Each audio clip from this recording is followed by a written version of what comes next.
So Mary, Here. Sue, Sue Stolfi from Marlboro. Lori, Lori Blake Andover. Jess, Jessica Dapsis, Hebron. Rob, Rob Shattle from Hebron. Vin, Vin Colonna, Hebron. Judy. Judy Benson Clark, Marlboro. I'm Stephanie Bancroft from Andover. Are there any other board members who have just joined us? Okay, I'm not hearing any. We'll go to administration. Scott, Scott Leslie, Acting Superintendent. Mike, Michael Cerusi, Middle School Principal.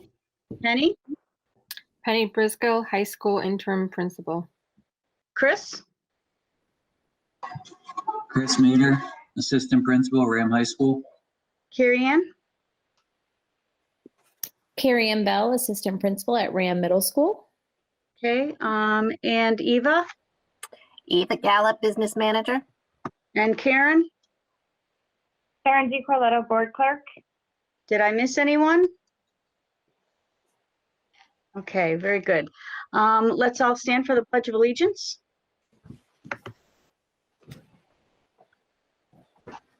I pledge allegiance to the flag of the United States of America and to the republic for which it stands, one nation, under God, indivisible, with liberty and justice for all.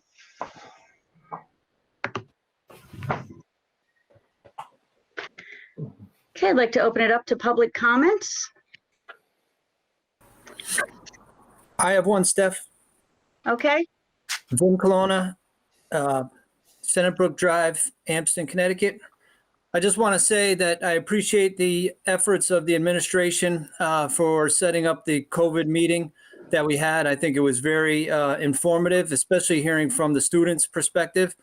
And I just, again, thank for Scott for setting that up and taking the time. I think the governor is doing daily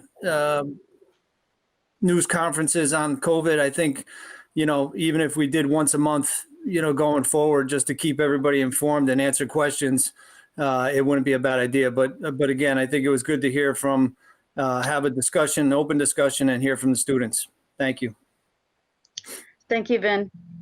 Are there any other public comments? Yes, it is. Go ahead, Dieter. Can you hear me? Yes. Yeah, I'd like to join what Vince just said. I like to congratulate, and I'm amazed what the administration is doing and what the professional staff is doing. This is really amazing. But the reason I like to talk about, to introduce myself first, I'm Dieter Zimmer from Marlboro, and I'm the liaison from the Board of Finance. And as usually every year, I'm talking about enrollment. Because enrollment is such important figure for us, because everything, all the payments are based on the enrollment. And the last presentation which was made, so budget planning in December, some of the numbers do not fit. For example, our present, current budget, the levy is based on 1413 students at RHAM. And the presentations, the numbers which I've made for 2021 are 1293. There is something wrong here. The same thing, the presentation shows a total enrollment expected 1191. This would make 222 students lost, which we will have in the next year. I don't believe these numbers are correct. And therefore, this would be a 16% students reduction. I don't think so. And therefore, again, the enrollment is so important for us because every student costs us $20,000. That means 10 students would be about 0.8% of our total budget, also in Marlboro. And therefore, this is very important to get accurate numbers where we can base our budget on. and this is just what I like to ask, to get accurate numbers. And again, the numbers which we are interested in, they are the October 1st numbers which you're reporting to the state, and not what you have actually right now at the school. Important for us is October 1st. Thank you. Again, the administration doing a good job. Do it. Keep it going. Thank you, Peter. Thank you. Peter, I'll Thank you, reach Peter. out to you this week and we can kind of go through all the numbers, and certainly happy to provide you with any numbers that you don't have, and we can look at those and see where there may be any issues or concerns. Okay, great. Thank you. Okay, Judy, did I see a hand raised? Yes, thank you. Judy Benson Clark for Marlborough, and I just want to also echo the appreciation for the entire RHAM staff. It's just a very challenging time, and you know, the quality and the management and the teachers and the support staff and everyone, thank you so very much. But I also want to say that I'm working on something else where we're looking at tuitions, and to Dieter's point, our structure is different than many financially, with the towns paying per student and enrollment. So I know that everybody always does their very best, but I think that it's more important in the regional structure we have and how we figure out the part that each town pays. Thank you. Thank you, Judy. Are there any other public comments?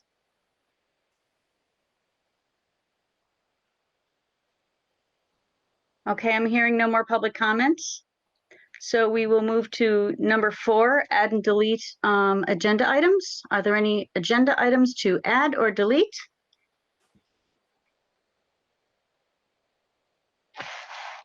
Okay, I'm hearing none at this time.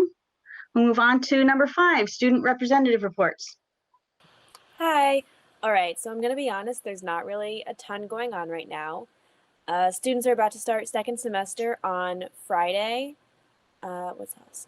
There is the first field trip on Friday. It's for mock trial, which I think is exciting, probably because I'm in mock trial. But we have a competition Friday, so it's fun that we get to do some actual stuff, even though we're not fully able to do a lot of field trips and stuff with school. That's about it at the moment. There's a principal's advisory meeting on Wednesday, so hopefully we're going to get some student input on some of the things that are going on in the building right now. That's honestly it. Things are pretty smooth right now. Nothing is really going on, so there's not a ton of updates from us. Okay, thank you, Dana. Move on to the board chair report. Kathleen, Judy, and I will be representing the RHAM board in the newly created Shared Services Committee. That's going to be meeting this Wednesday for the first time. It's hosted by the Hebron Board of Ed and comprised of Andover, Hebron, Marlborough. Scott will be joining us, of course, as well as the other superintendents and representatives from other boards, as well as, I believe, Board of Selectmen. It sounds like a really large group from all 3 towns. We're going to be looking for areas that we can save money, possibly share our services, and I'm looking forward to starting that process to see if there's any room for savings. I'd like to make a statement about going into this season of budget season. As we embark on budget season for the 21-22 school year, I want the public to know that this board is committed to a responsible budget which balances the support of an excellent education for our students and the maintenance of our schools with providing a good value and lowest possible cost to our 3 towns. Last year, we were able to pass a negative 0.01% budget, We were faced with last-minute additional costs for DOT project and additional COVID expenses, along with the reality that we had to pass the budget ourselves instead of having our towns go to referendum. This was very daunting for all of us. We came up with a creative way that led us to a 0% budget, and we worked hard to save additional money to offset the 21-22 budget, knowing that the costs due to COVID were looming large. We look forward to once again working toward the best possible scenario for our district. Right. And then now the report of the superintendent. Scott? Great. Thank you, Stephanie. First of all, thank you, Vin, for your comments earlier. We've updated the presentation that we shared on the 12th and answered any of the additional questions, and those are posted prominently on each of the district websites. We are, in terms of COVID, I think our current emphasis is really looking at what can we do to support those students who are most in need, whether it be because they're disengaged or because they're carrying multiple failures.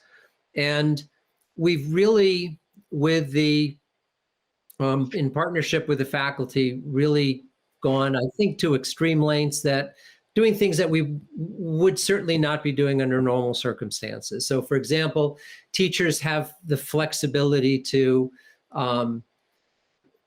review grades. They have the flexibility to provide students with individualized attention and individualized scenarios that will help them to be successful and demonstrate the skills that they may have developed, as opposed to simply looking at each student as a grade that they've earned in either first or second quarter. So we're really providing a remarkable degree of flexibility for teachers so that they have the freedom to work with our students and hopefully help them find a pathway to demonstrating success. We've also begun to bring some of our students in more frequently.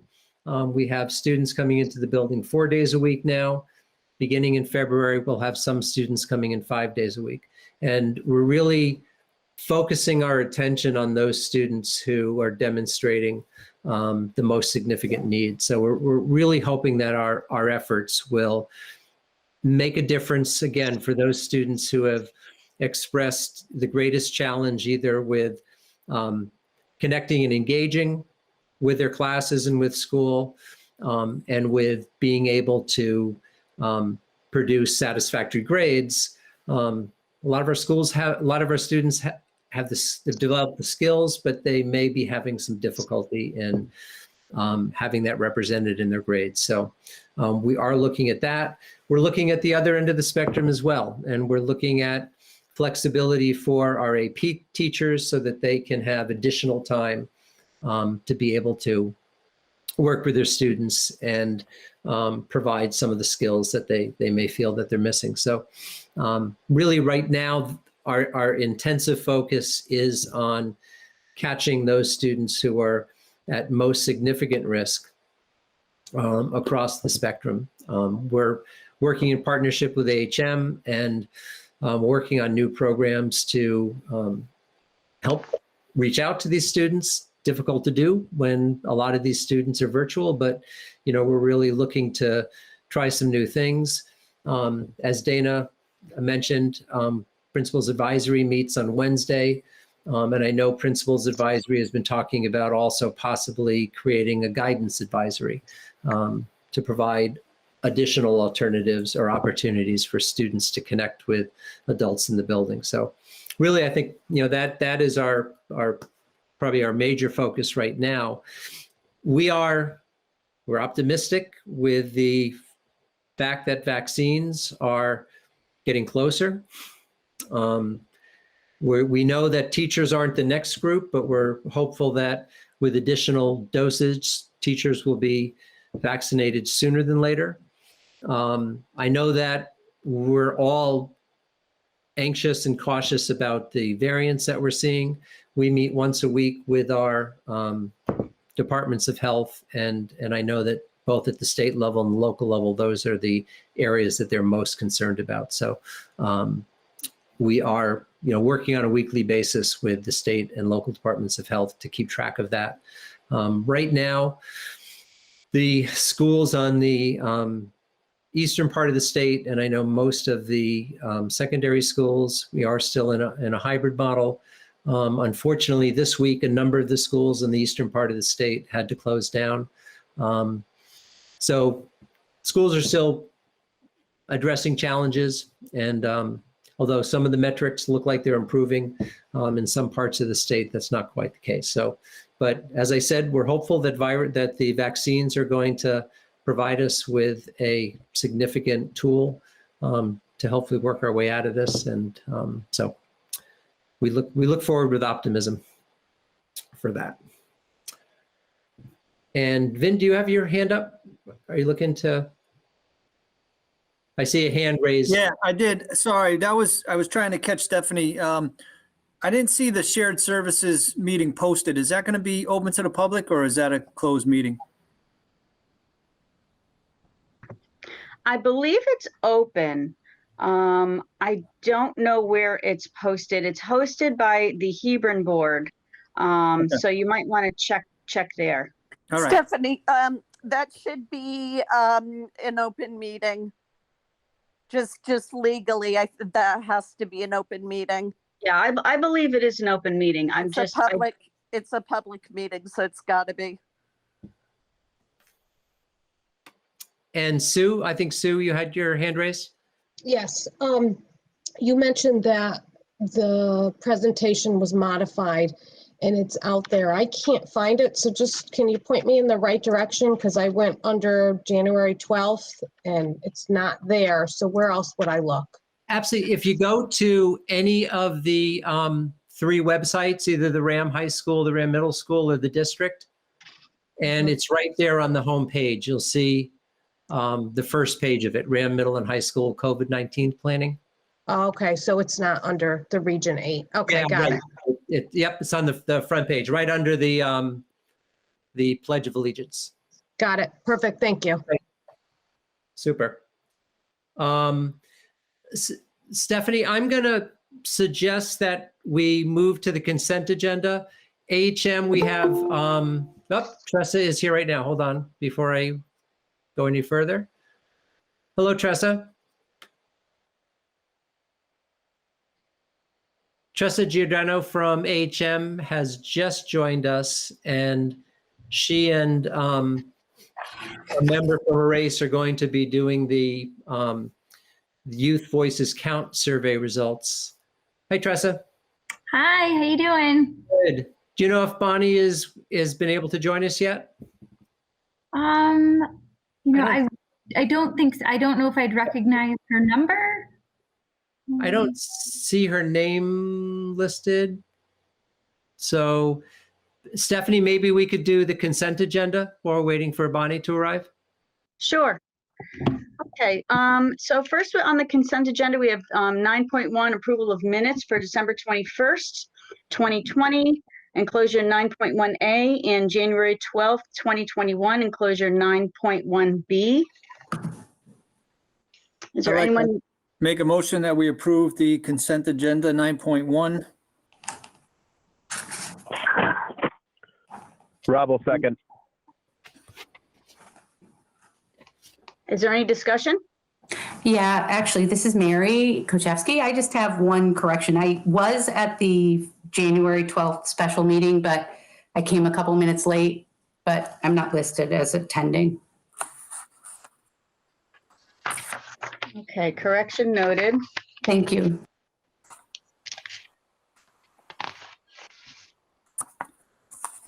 All right, Vin, were you just making a motion for 9.1A or B or both? A and B, I guess that includes A and B, Okay. if you need to be more specific. Okay, I wasn't sure. Are there any other discussion about the minutes? No, okay, we'll go to a vote. Mary? Yes. Sue? Yes. Lori? Lori Blake? Yeah. Yes. Jess? Jess? Yes. Rob, Yes. Jen, Yes. Judy? Yes. Did Jean make it on? Yes. Jean Wilson? Oh, great. Thank you, Jean. And I'm a yes as well. So that passes unanimously. Number 9.2, personnel actions. We have a letter of retirement from Lois Donato and a request for child rearing leave from Elise Thompson.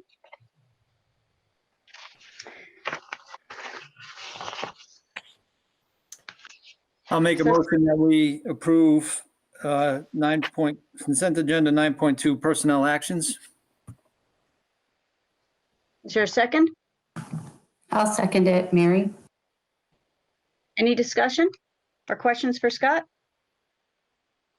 I will say that the Elise Thompson's request is in line with the teachers bargaining unit. So it's absolutely fits with the contract. All right. Anything else from anyone? Okay, we'll go to vote. Mary? Yes. Sue? Yes. Lori? Yes. Jess? Yes. Rob? Yes. Ben? Yes. Judy? On the retirement with regret, but yes to both. Jean? Yes. And I'm a yes as well. Personnel actions passes unanimously. And congratulations, Lois Donato, for your retirement.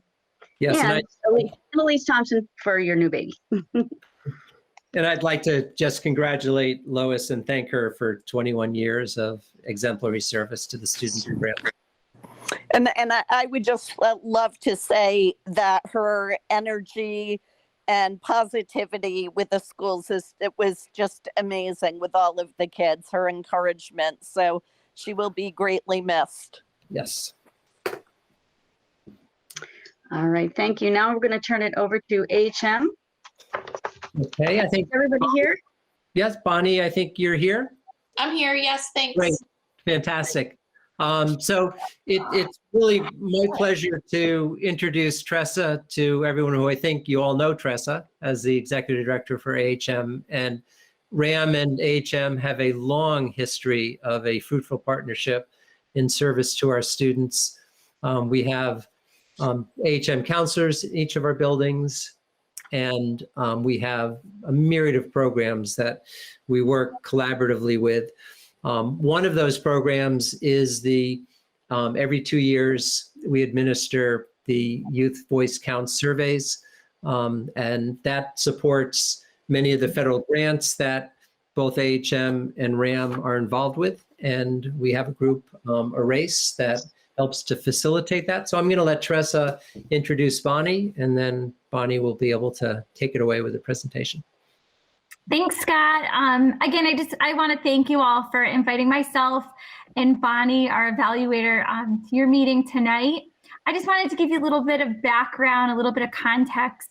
Since 1986, a local group known as the AHM Substance Abuse and Violence Prevention Task Force have worked together to minimize the impact of drug and alcohol use and abuse in our region.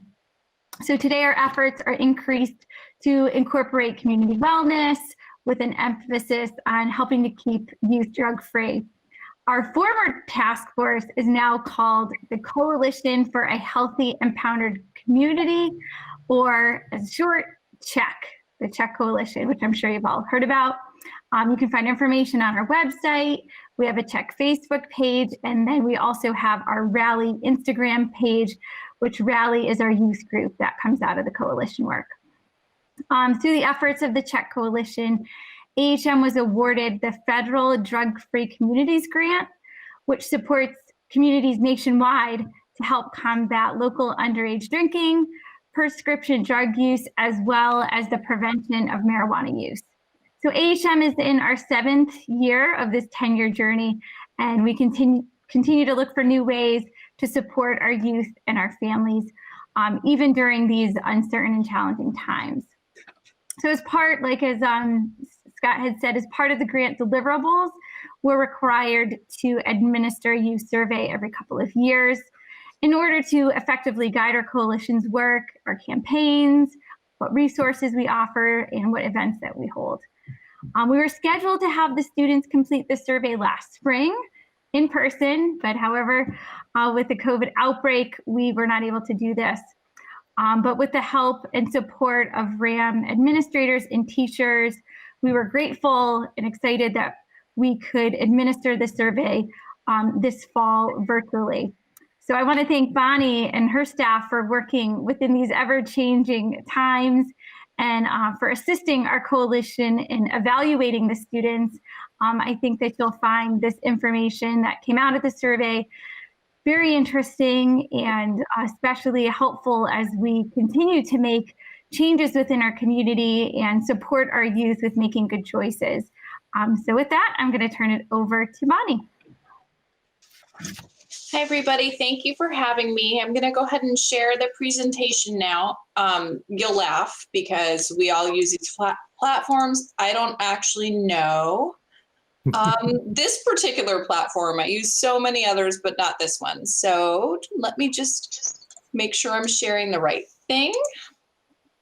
And there it is. And Scott or Tressa, just tell me if it's like not the right size, etc. It looks good, Bonnie. I just don't know if you have to do slideshow. I will do that. Sometimes that scares me because it takes up my whole screen. Okay, but let's see how we do. Okay. Perfect. So I have to, again, I presented these data preliminary to some administrators, and I thanked them for their agreement to allow this survey occur in the most trying of times for educators. So thank you to the Board of Ed and anyone who is part of the teaching or staff at the RHAM schools for your time in allowing this to happen. So this survey, which is on youth substance use, mental health, and related behaviors, occurred in this fall semester with the middle and high school students in grades 7 through 12. This survey was anonymous, and students were provided an instructional video just informing them of the survey, their option to not participate, and where they could access resources if anything in the survey made them feel like they needed support. And then students participated both remotely and in school environments, and I'll show you data on that in a moment. And we do have some data on COVID impact that I do want to talk you through within this presentation as well. So this is the response rate by grade, 7 through 12, and then grouped together, 7 through 8, 9 through 12, and overall, we had a response rate of about 75%, which in this environment is wonderful. It's really great. The year prior, or the 2 years prior when we did the last report, the response rate was about 90%, but the report preceding that was around 75% in a very normal environment in 2016. This is data on where the students took the survey. And you can see here overall about 37% were in school and about 63% were at home as remote or distance learners.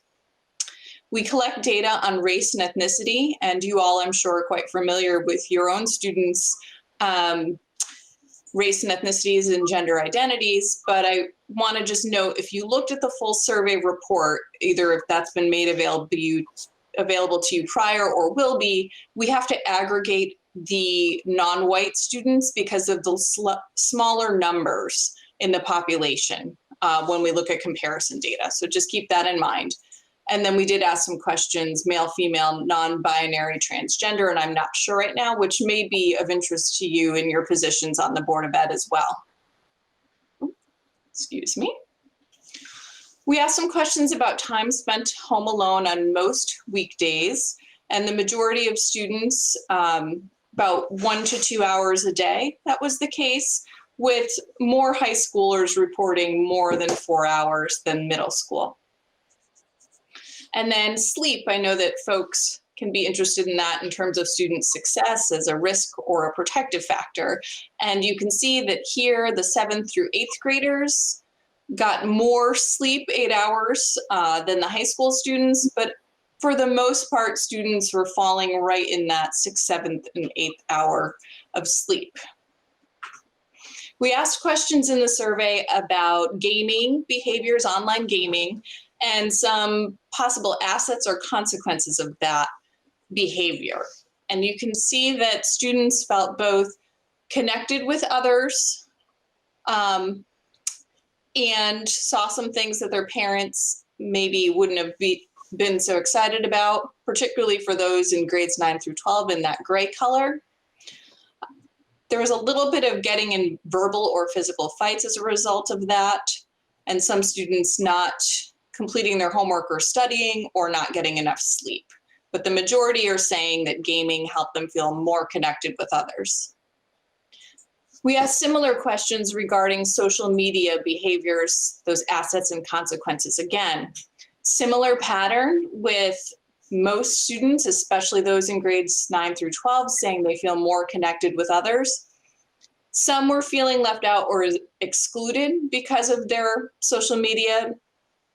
And then there's that I felt better about myself and I felt worse about myself. And students could select all that apply here, which of course, sometimes you may feel better about yourself or worse about yourself based on social media. Little bit of verbal or physical fighting occurred as well as a result of that. Moving on to bullying. So this is past 30-day bullying. You can see the largest proportion of students reported having not been bullied in the past 30 days, but they had in their lifetime. And overall, 42% of students in grades 7 through 12 have reported never having been bullied before in their life. Most students that reported bullying in the past 30 days, it occurred 1 to 5 times. And a few students reported more than that, with a very, very small number, certainly at that almost every day, 21 days or more category. The ways with which students reported being bullying were a majority names, and the green is middle school. And I think those of you that know middle school students, I have one myself, will understand, this is not shocking that middle school students are reporting more bullying than high school overall. But names were the number one, followed by exclusion and rumors. And high school followed a similar pattern, but just to a lesser extent. The places students reported being bullying, definitely online. Oh, yes? Bonnie, can you go back to bullying by exclusion? I remember being shocked by that a number of years ago. Sure. Can you see it now? Yeah, it doesn't look that high, is it? I mean, those increments are, by 1, so it only goes up to 6%. Right. So this is for students that had reported bullying in the past 30 days. Gotcha. Okay. So this is a subset of students, and you're correct. These numbers are not terribly high. The numbers, if we go back here, these are students in these categories reporting this, the occasional, frequently, almost every day. If you hadn't been bullied in the past 30 days, you didn't respond to these questions. Bunny, I think at one point, though, we were as high as 84% with bullying by exclusion, because I remember it blew me away, and I asked you about 1 million questions. I don't know how many years ago it is. And even one student feeling that way, we all agree is too many. But okay, I appreciate this, and I'll look at it more closely. And as always, can I follow up with you if I have questions? Oh, absolutely, for sure. Okay, and just note that the survey structure changed a little bit over time. So if you have data you want to compare to past surveys, and you have any questions about that, let me know, because there was a shift in this, an intentional shift over the past period. Very good, thank you. Sure. So going back to the places where students report being bullied, that online stands out. And of course, the students took the survey when they had been in a great deal of time in social isolation, where the majority of socialization was occurring online. So online stands out, with some after-school activities as well. Again, those middle school students in blue here, above where the high school students are. Other than that, you see some, low rates of hallways and classrooms and things like that. Emotional health, I know we have a great interest in this time on the students' emotional well-being. So I'm going to walk through this, and then I want to get to the sort of the end where I've included some data about the COVID impact, as I mentioned. So this is about past year anxiety with students here. The majority of time are saying some of the time. And then we have this almost always and always. And together, 26% of students reported almost always or always feeling anxious or nervous in the past year. And then we have these folks over here, about 20%, who are saying never. And if anyone has a question, the way I'm presenting, I can't see if there's like a hand raised or anything. So if someone can just chime in. When we're looking at anxiety level or sources of anxiety, we have grades 7 through 8 next to grades 9 through 12, with those saying high or medium. So academics was the #1 source at both middle school and high school for anxiety, followed by post-high school plans for those high school students and schedule for high school students. Middle school students, were a little bit more even keeled, but peers stood out for those middle schoolers, as well as schedule, a little less high school, post-high school planning and home and family life. Financial concerns was the lowest ranked, close with social media, as you can see. Here's a number of different emotional health indicators presented together. So starting from the left, you see thoughts of self-harm, with 22% of students overall reporting that they had ever had thoughts of self-harm. And then we get to about 13% of overall students saying they had actually harmed themselves physically. So that's things like cutting, typically, is what is reported within that. In terms of having a boyfriend or girlfriend who had hit or slapped them, that physical abuse, very low numbers there, which is good to see. We certainly would like to see all of these lower, or 0 certainly for that. We asked 2 questions related to what I call depression indicators. One is this that you see as a higher rate of sad or hopeless. That's more generalized, having felt sad or hopeless. That's at about 36%. Then we ask a little bit more specifically, have you felt so sad or hopeless that you haven't wanted to do your normal activities for 2 weeks or more in a row? And that's more of, it's not a diagnostic question, but we use it as closer to what a diagnostic question might look like on an assessment. So that's about 21% of students overall, with much lower rates at the middle school level of about 16% versus 22%. And then considering suicide in the past year, you can see overall that's about 11%, with a change from middle school to high school increasing. We asked students about where they're most comfortable seeking help. Many students report from their parents, which is wonderful, more so at the middle school level. That transitions a bit when we look at friends as a source of help for middle and high school, where more high school students prefer to seek help from their friends rather than their parents, but their parents still are a source. School staff, we have higher rates of feeling more comfortable at the middle school. It goes down a bit at the high school. And then another trusted adult in your life that's not a parent, of course, or someone from school.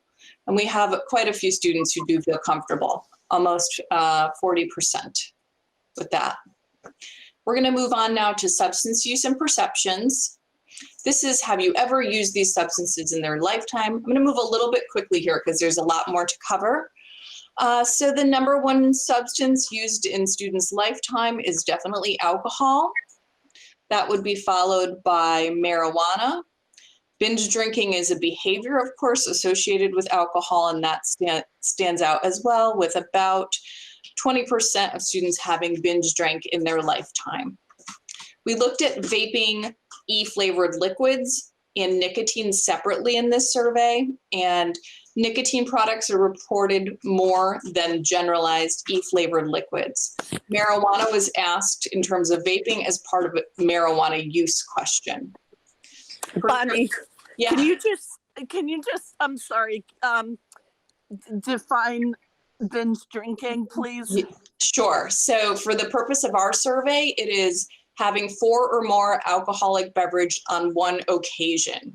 So like at a party, you had 4 or more drinks. That's binge drinking by definition for this survey.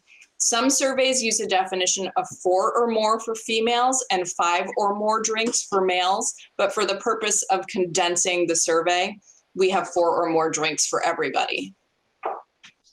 Thank you. Sure.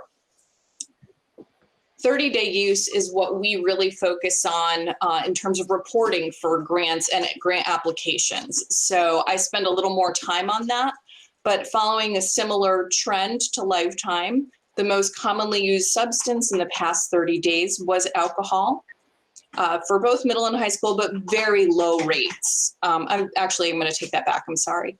Middle school had higher rates of vaping than they did alcohol, but overall, alcohol is the #1 choice of recent use, followed again by marijuana, and then those vaping products come into play. We have very low cigarette use, very, very low other tobacco products, which are things like dip or snus, not things I hear a lot about in the field anymore, actually.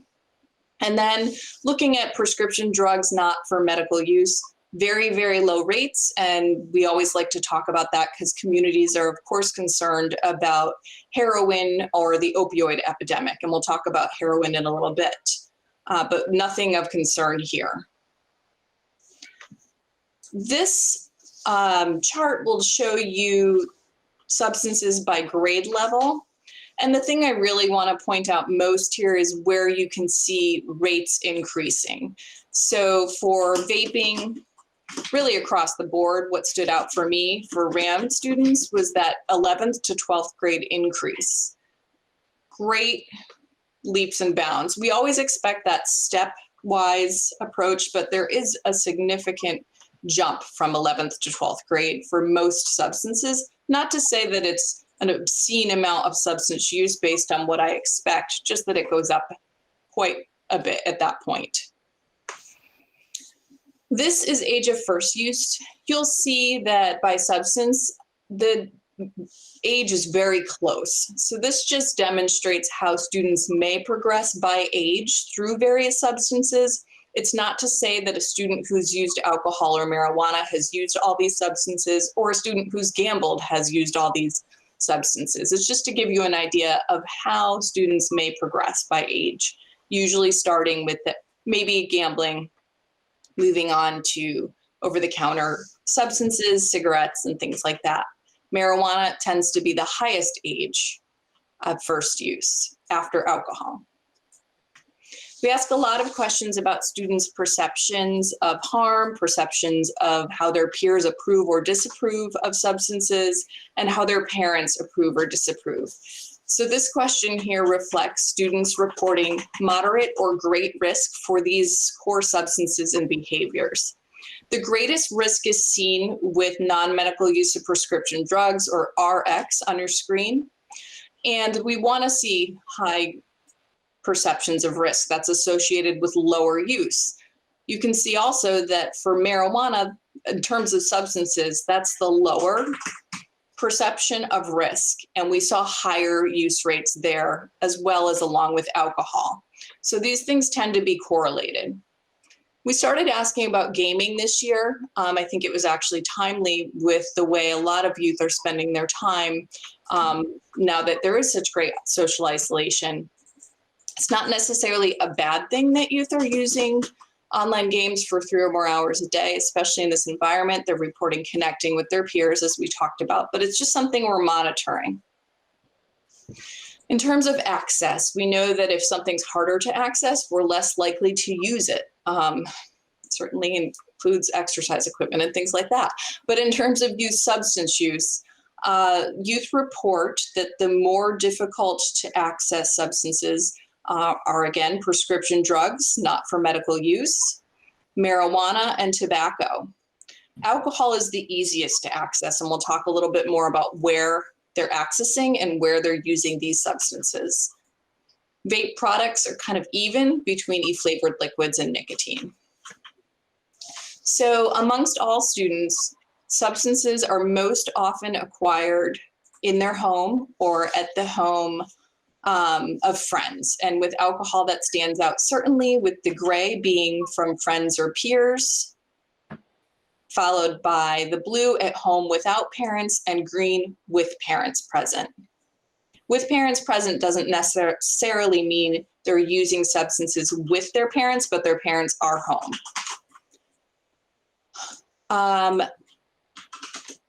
This was where they accessed, just for clarity. This is where they use, and it's very similar, but it's presented slightly differently. So use is occurring most often with friends at their home or their friend's home, at a party, followed by at home with my parents and guardians present, and at home alone. And we see at home alone is highest by a bit for vaping. Marijuana and alcohol kind of stands out there. Use of these three most commonly used substances at school events. So this could be a school-sponsored program, but not necessarily during the day, during class. And vaping nicotine is most commonly occurring at school amongst all the three substances we asked about, with high school students reporting that about 9% have used a vape of nicotine. Having done so at a school event, marijuana as well comes up at about 5% for those high school students. You don't see a lot with alcohol here. Driving under the influence. So we started to ask about driving under the influence of marijuana in addition to driving under the influence of alcohol. So on your left, that's past month. Have you done this? And about 1.5% of 11th and 12th graders had driven under the influence of alcohol in the past month, and about 2.3 had done so under the influence of marijuana. When we look at lifetime, have you ever driven under the influence? You can see that almost 5% of students in 11th and 12th grade had driven under the influence of marijuana, about 3% for alcohol. So that's just something to be monitoring, because we talk a lot about driving under the influence of alcohol, and we don't often as much talk about marijuana driving. For the survey, we did an analysis of youth who had used any substance in their lifetime across all grade levels, and looked to see if there was a statistically significant difference between those who had used any substance in their lifetime and those who had not, and a number of other indicators in the survey. There's a very, very long list of this. This is just some of them that are noted from the report, and I'm only going to highlight a few because there's a lot to talk about. But youth who had used any substance in their lifetime are more likely to report home and family life as a source of anxiety, and are more likely to report having had thoughts of self-harm and acted on that self-harm behavior. They may feel less comfortable seeking support from school staff, such as teachers and counselors. They have less family rules about gambling, communicating with others via text messages, and the amount of time spent on video games. I know this sounds very specific, but that's because it's done through some pretty in-depth analyses. They perceive less parental disapproval as well for smoking cigarettes, vaping, alcohol use, marijuana use, and gambling. I'll keep going, but there's a long list in the full survey report. We always like to have some sort of benchmark against the state and the nation. And so we look at the Youth Risk Behavioral Surveillance Survey, which is a CDC survey implemented here in the state of Connecticut and is representative of our state from 2019 and the national as well from 2019. You can see here in blue that the RHAM community, or the AHM Youth Voices Count survey data, comes in across the board for these 4 substances in grades 9 through 12 lower than you would see at both the state and the nation. In looking at the difference or change between 2018 and 2020, we will always use caution in interpreting these data because we did collect these data in a time where youth and family lives are totally different than anything we've ever encountered. So we're seeing a reduction across all substances. We need to interpret that with caution, just knowing that we can't necessarily believe or understand the reasons why that's the case now. A lot may have to do with access. We don't really know. But overall, we saw the most significant change between 2018 and 2020 around vaping. And I'm hearing from youth and focus groups, not HM focus groups specifically, that vaping is out, that it is no longer acceptable to be vaping. And they're talking to their peers about that as a negative behavior. We do see reductions in alcohol use from 16.7% to about 12%. Binge drinking's gone down slightly. Cigarette use is down from 4.8 to 1.7%. Marijuana use is down as well.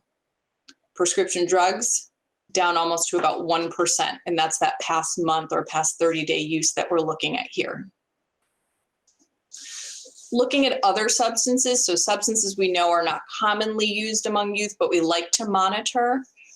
You can see that inhalants, all these rates are very, very low if you look at the axis, with the exception of CBD, which we are only monitoring because we don't know a lot about youth CBD use and if it has negative or consequences or possible assets for youth, just something that we're monitoring. But in terms of inhalants, which would be of concern, just above 2% across the board. And I want to focus in here on heroin, like I mentioned earlier. Communities are always concerned about youth using heroin or opioids overall. And we have less than 1% of youth ever having used heroin or fentanyl in their lifetime.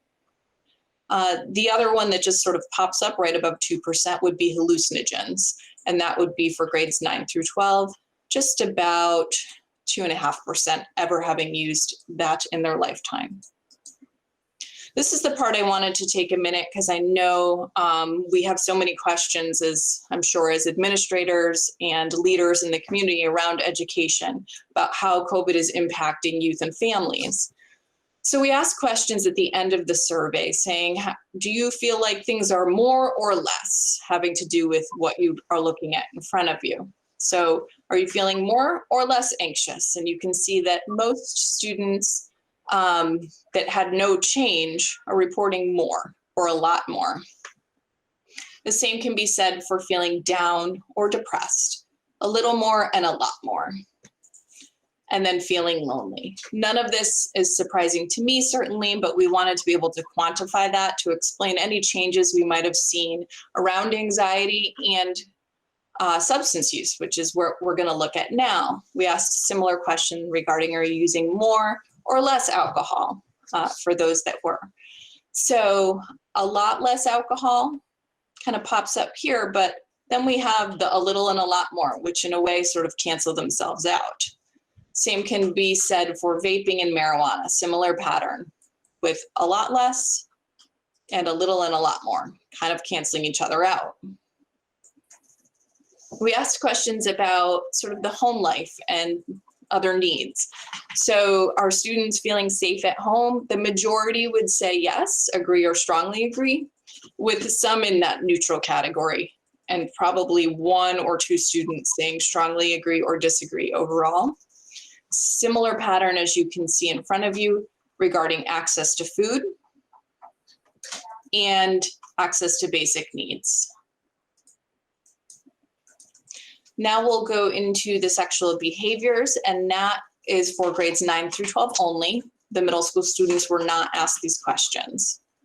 So overall, you have about 56% of students reporting that they had never had sexual intercourse or oral sex, and about 11% of students in each category reporting yes, they had had sexual intercourse, and yes, they had had oral sex. The age of initiation for sexual intercourse increases between 14 and 15, and 16 is the most common age of initiation. whereas for oral sex, 15 is the most common age of initiation, going up from 14, and then 16 comes into play as well. This demonstrates youth had a talk with their parents about delaying pregnancy, the risk of STI, or using birth control. It's about 50-50 here, with 5% unsure. The remainder, at about 41%, said no, and a little more, about 46%, said yes. Then asking about using products to prevent sexually transmitted infections and pregnancy. You can see it's a little bit all over the place in terms of STIs, with some saying never, and then a good amount saying sometimes, always, and almost. It's a little bit more consistent with the use of products for pregnancy prevention alone, and you see much more always here, with almost 60%, and then 13% almost always. The barriers to these prevention products stand out here, and we looked at them by male versus female in the yellow. But starting out on the left, cost, being embarrassed to buy, and being worried parents will find out were the most common barriers, with boys reporting more on the other end of I don't want to, as that fourth most common category or third most common category for males.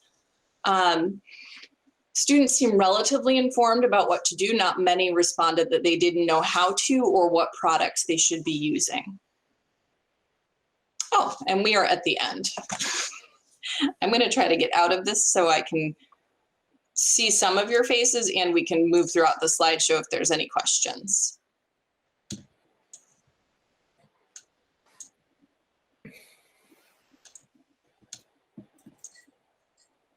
So does anybody have any questions or comments? I don't know how much time we have. But Bonnie, when will we be able to share copies of your survey results? Oh, as long as Tressa is fine with it. She is the client, but you guys are the partner. I'm sure that could happen anytime. Yep, I feel comfortable, Scott, you distributing these results however you see fit. Right. Well, I think now that the board has seen them, we're comfortable sharing it out. So we'll make sure that everyone gets copies so that you'll be able to spend more time with them.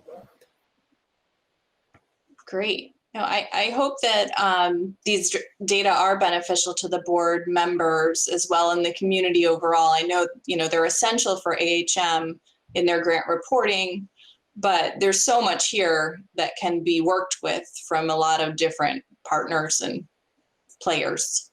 Right.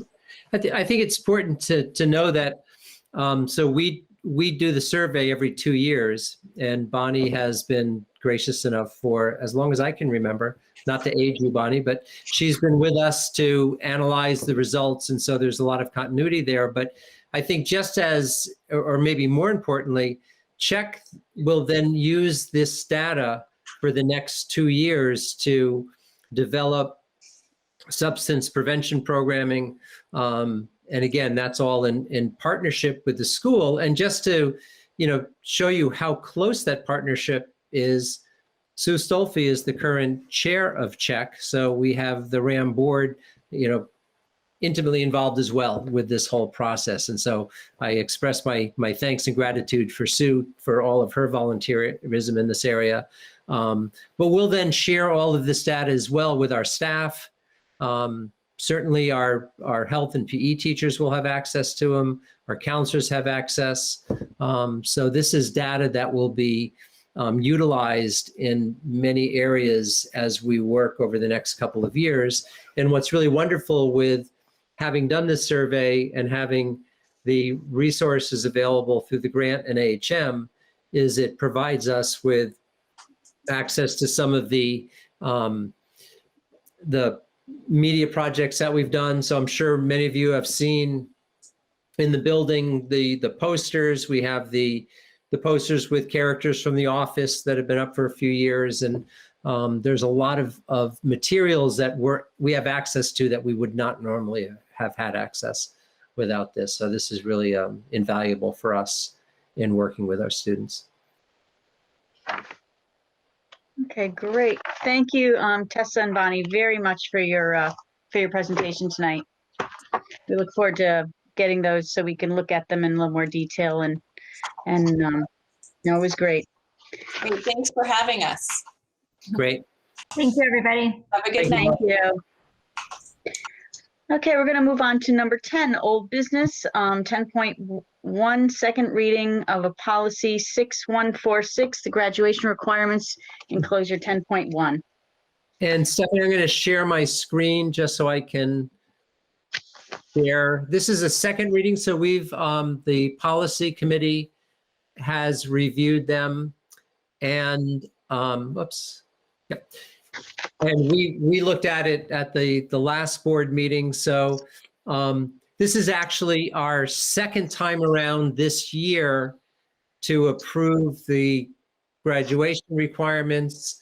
What we've added are the highlighted areas, which add specificity for the core areas in how many courses a student needs to take. So if you remember, when we initially adopted the graduation policy last year, we really were just looking at 9 credits of civics and the arts and humanities and 9 credits in science, technology, and engineering.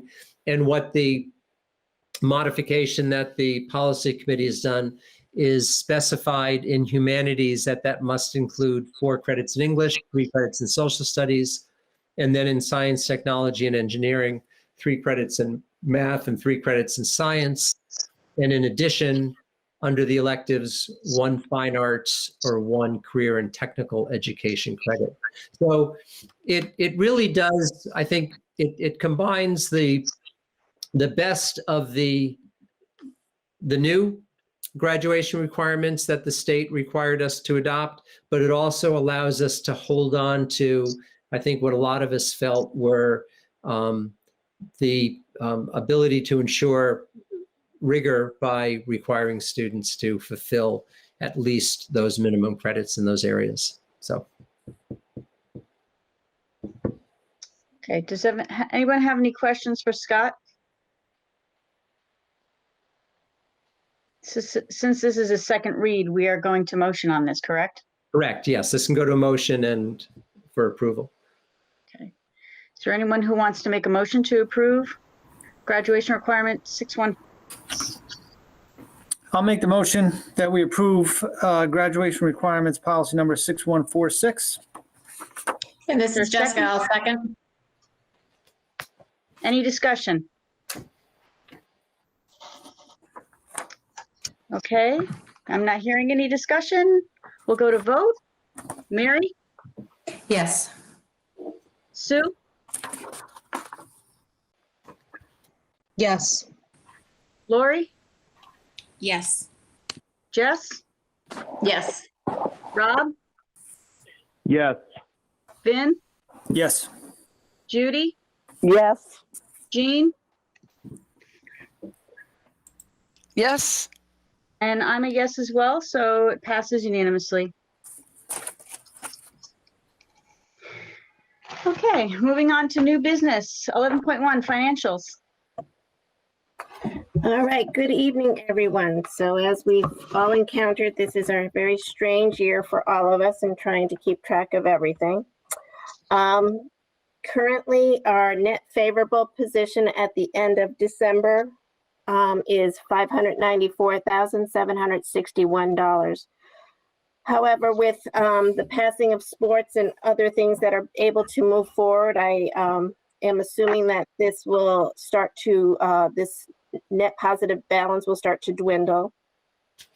In addition, last month I shared with some unexpected, unanticipated costs that were going to hit the district. The costs that I have revised are currently not paid out yet, so that's why they're still sitting in the unanticipated expenses as to reduce the net projection. So there's a potential that at year end, we could end up with $258,950 of surplus funds that 1% can go back to the town, or 1% we would keep for capital non-recurring, The rest would go back to the towns for offsetting their budgets. Are there any questions in regards to the unanticipated or the net projection, or any of the reports that were as backup to this, to my memo?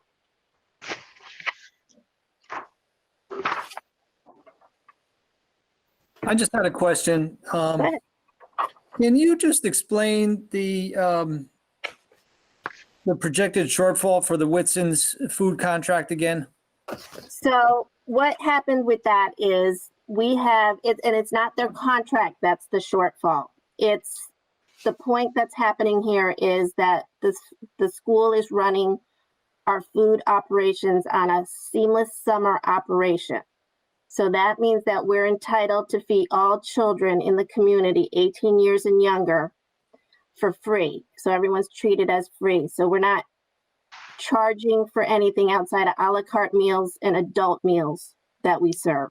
We get reimbursed for the meals that we do serve directly from the federal government. So that's why there's the money coming in isn't as great as what we normally get, and that's why there's the shortfall there. That's that participation rate. You wanted a higher participation, so we got Correct. more credit from the government. Correct. Gotcha. Thank you. You're welcome. Any other questions on that? I have a question. This is Jean. On the 15% increase for Eversource, maybe you already said this, but could you explain that? Is that, it seems to me that there's fewer people in the building and maybe you have to heat the whole thing anyway, but what is This has nothing to do with COVID related. This has everything to do with Eversource raising rates for the whole state of Connecticut. So the consultant that we use to help us with our rates is estimating that it'll be a 15%.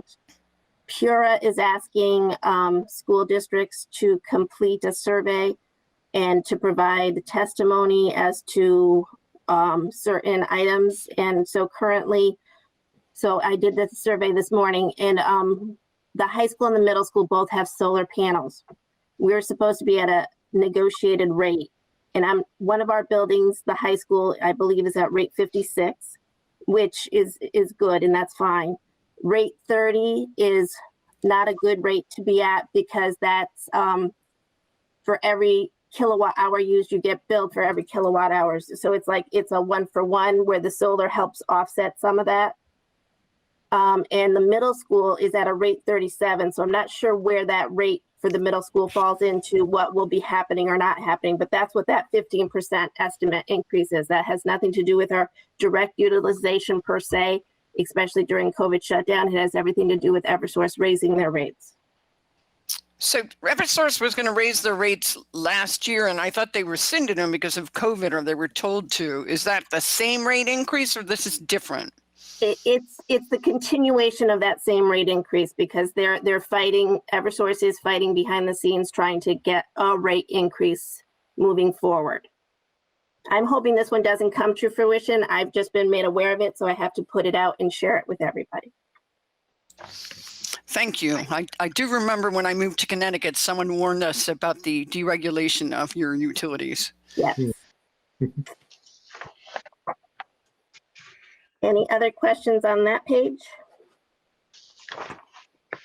Okay, hearing none, I'm going to move on to student activity. Student activity, the balances are in agreement with the bank. There's really not much activity, however, no money really coming in and not much going out because of the COVID shutdown. We're hoping that there's potential that this will change moving forward with less and less restrictions, hopefully, but we'll see what happens. But everything's still holding steady there. And now moving on to the food service to help Vinny with some more. I added some more detail for how to help us break even or try to get us to break even, or so to illustrate how to get us to a break even point. And so basically we would need to increase, of course, our participation rates for breakfast from 60 to 120. Our lunches would have to go from 220 to 440, and these are every single day. our non-congregate meals. So those are the ones that we have people who are remote learning at home and we serve them their meals.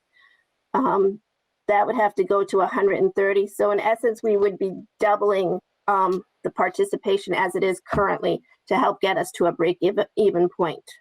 So I was hoping that the memo and the way that I presented it would help illustrate what it was that we're looking for and what we need to happen to get it moving forward.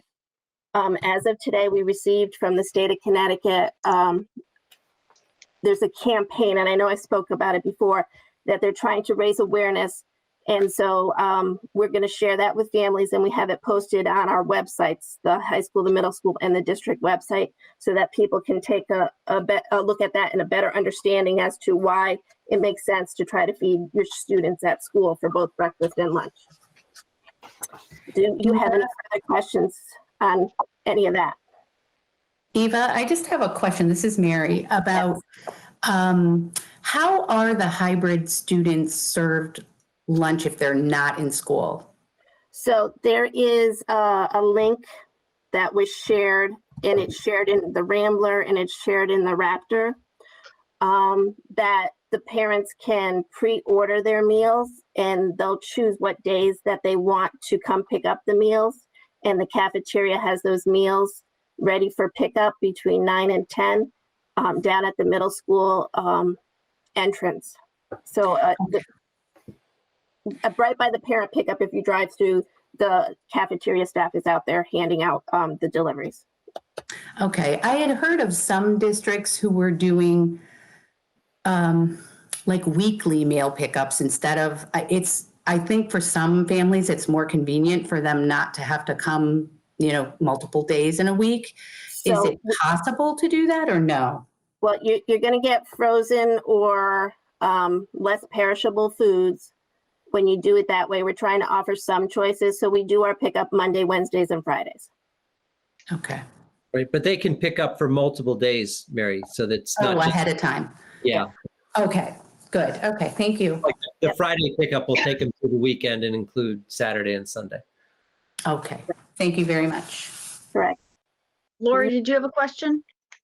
I did, thank you. I was just wondering, Eva, if there's been, and not just in our district, but throughout the state, if other districts are experiencing far less numbers, has there been a survey, and I apologize if it went out and as a parent I didn't see it, as to why people would or would not utilize, I mean, the timing like Mary suggested for pickup is one thing, but there could be a lot of reasons why people wouldn't take the lunches. And I think that would be really valuable information for the state to know, or is it federal? Sorry, federal government to know and understand. Yeah, it's the federal government that provides the USDA meals. But yeah, I guess we could probably do that. I can reach out to the snack organization and ask them if they do a survey of families to see, or have districts do that survey. Yeah, I mean, not that I want to put more work onto anybody or myself to fill out another survey as a parent, but I just think that there could be a lot of reasons why people wouldn't access,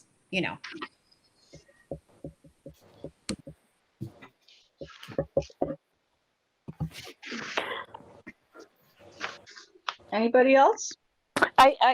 I'll kind of piggyback on what Lori was just saying. I mean, I look at some of the meals because I'm on school sites that are given out, and from my perspective as a parent, so this could be another lens, I don't think they're that healthy. I mean, I understand that's my value system, and I asked what binge drinking is, and they meet government, so I understand criteria set, they meet government standards or whatever, but it may be that it could be a lot of things. And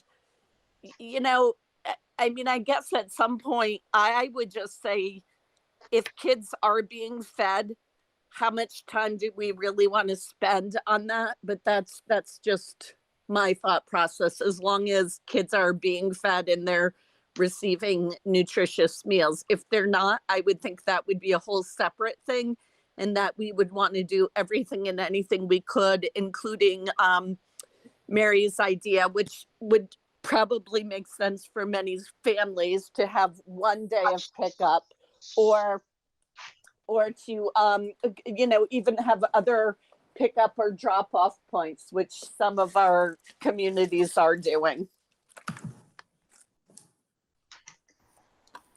Just one more question for Eva.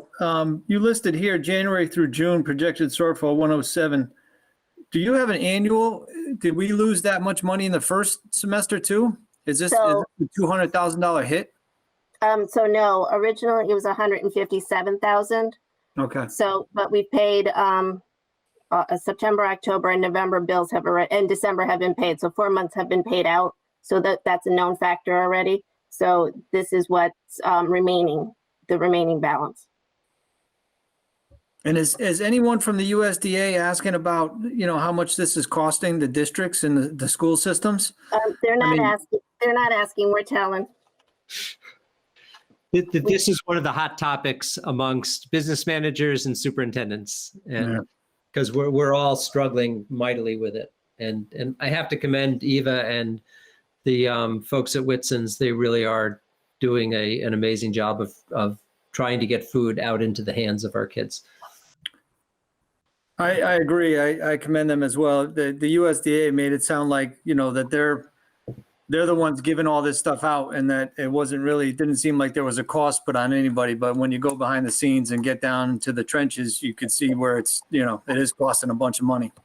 Right. Yes, it is. And Eva, it's Mary again.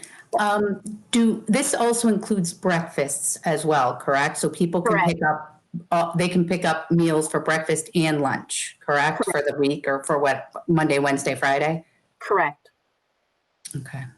Yep. Wow, it's so different. In the elementary school, we have more kids buying than ever because it is free, I guess. Mm-hmm. It's interesting, but in middle school and high school, it's going the other direction. It's a hard sell for high school kids and middle school kids too, to take free food. It's weird. They're not used to it. We're not accustomed to it. And I think so many of our kids are just accustomed to bringing lunch. And I think so many of our families enjoy the process of making lunch and sending it in with your kids, or the kids enjoy buying lunch at what is, a traditional school cafeteria. And so here we come with these, white plastic bags with food in them, and they're like, what? No, this isn't, they're not accustomed to it. So we have to get over that initial resistance to wanting to, one, accept free food, and two, eating something that might just be a little different from what they're accustomed to. And Scott, to add to that, this is Judy. I was involved, oh goodness, I don't know how many years ago, when the state healthy food initiative began. I don't know, 10, 15 years ago, or whatever. And at that time, we all watched an innovative high school, I think it might have been in Washington State, where they made live food and did food prep, and it was a school for kids with behavioral challenges. And although they weren't, sure that it was causal, they definitely felt that the healthy food contributed. And and I know we all have different perspectives and lenses, but I have to say that I have been somewhere where there's a very challenging first grade class. So Mary, the elementary, and I was there during breakfast time looking at all of the, in my opinion, highly processed foods. And, I think our goal, not to get too far afield, but is to make sure students eat, that we help them to have as healthy meals or whatever that is as possible. No child, hungry or whatever. But, and I don't know if anybody's saying that, but at one point I've heard that maybe not just in our district, but a goal is maybe to get more people to access this food. And I don't know. And it wasn't even in RHAM where I heard that. I heard that elsewhere. So I just shared that,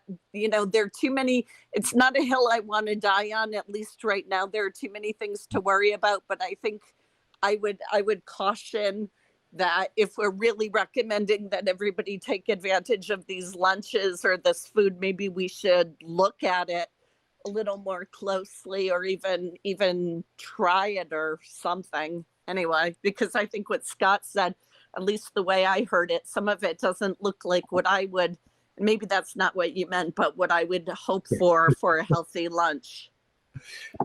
Yeah, no, I did not mean that. Actually, I've got to give Whitson's credit. Their food, I think, does fit the category of being really healthy. And but again, they also try to make it attractive to kids that may not always be accustomed to. Is it highly processed, Scott, or not? Just for longevity and shelf life?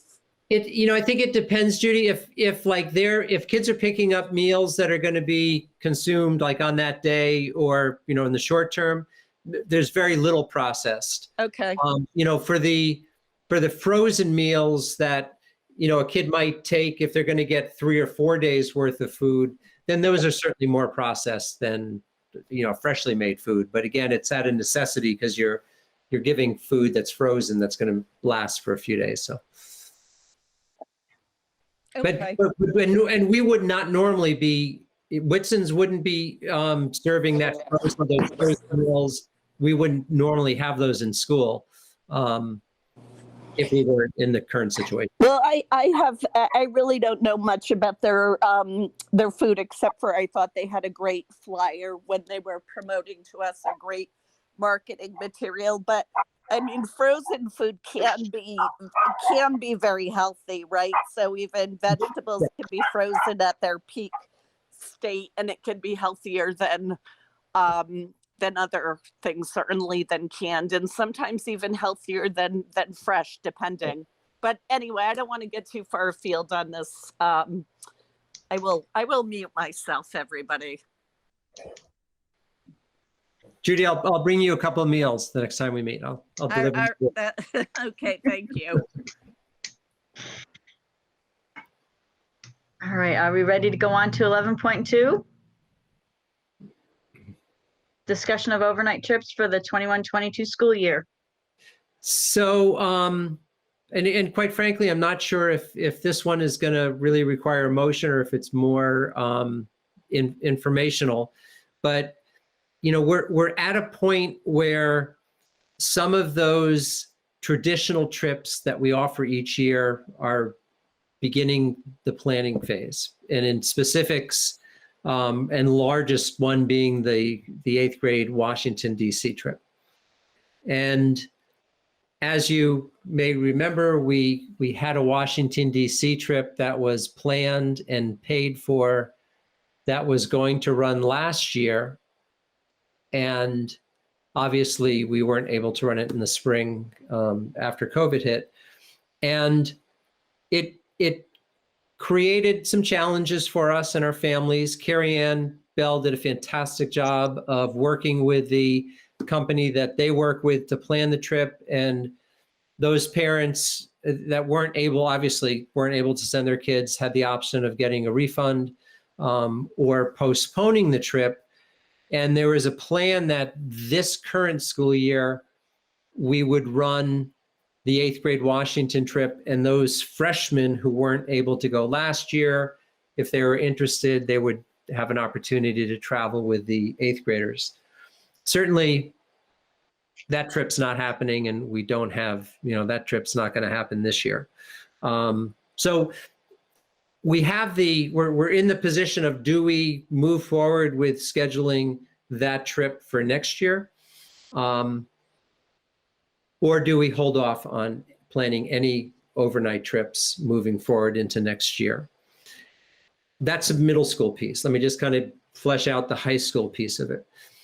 We would typically, at this point in the year, be planning at least 1 or 2 overseas trips at the high school level.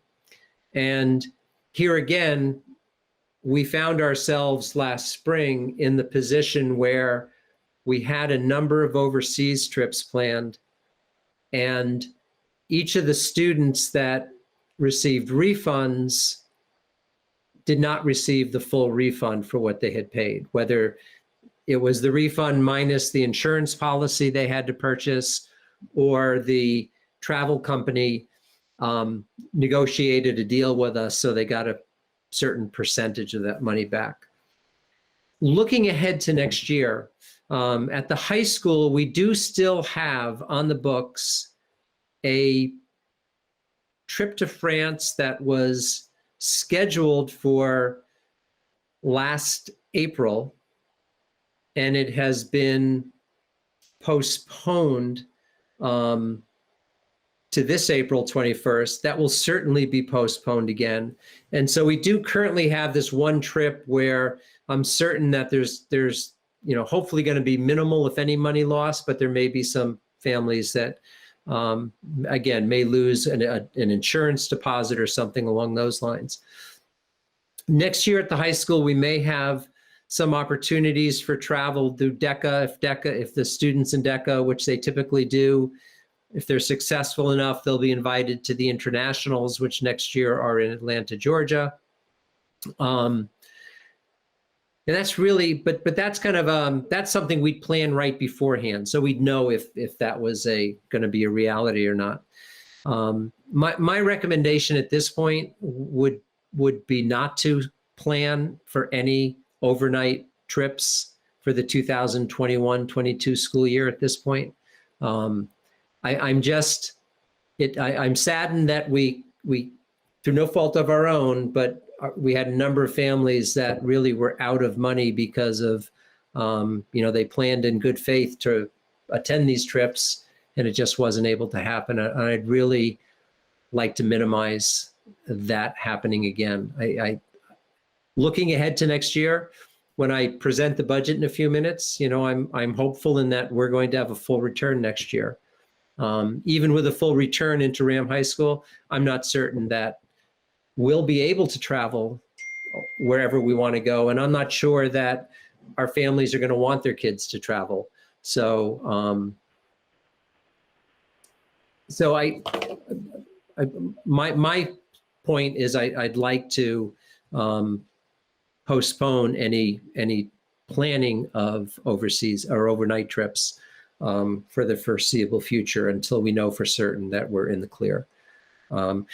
This isn't a board policy, but I guess I wanted to present it to the board for informational purposes and answer any questions, and just to see if the board is on the same page with a cautious approach to looking at even overnight trips. Yes, Scott, I think it would be wise to be cautious for next year. We don't know where variants are going to go. We don't know about vaccine passports. We don't know about younger kids getting vaccinated yet. There are just so many unknowns right now that I think it's wise to be cautious for next year. And Carrie Ann and the high school teachers that have planned it have really done a beautiful job of getting as much money as possible for those families that don't travel. But if life returns to somewhat normal next year, I'm not sure how generous these travel companies are going to continue to be to provide those refunds. So I just really want to avoid putting our families in a difficult place where they could lose substantial funds for no fault of their own. Any other comments? This is Jean. It's just sadness. I think the Washington trip with the band was one of my daughter's highlights of her whole 4 years at RHAM High School. So it makes me sad to hear that. She loved singing Hamilton in front of Hamilton's statue there. Yeah. But I think it makes good sense. There's a liability maybe in proceeding and then having it not go well if it did happen. But we're not doing a terribly good job right now with our vaccine rollout. So the foreseeable future is still a pretty perplexing and uncertain, and I think you're making the right call here. I know higher ed isn't planning on any years abroad. Let's put it that way. Nobody's going abroad. No, we're not doing anything. Mm-hmm. Yeah, and I should add that the music department, which every year schedules multiple overnight trips is planning none for next year. So it's for most of our departments, I'm really not shutting anything down because they've decided not to move forward with any plans. I think we need to get a year under our belt of normalcy before we get back to traveling around the country.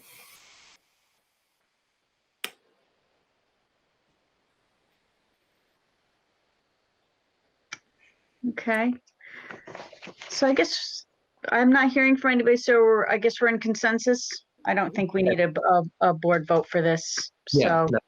okay, well, then we'll move on to 11.3, distribution of proposed 21-22 administrative budget. Great, thank you, Stephanie.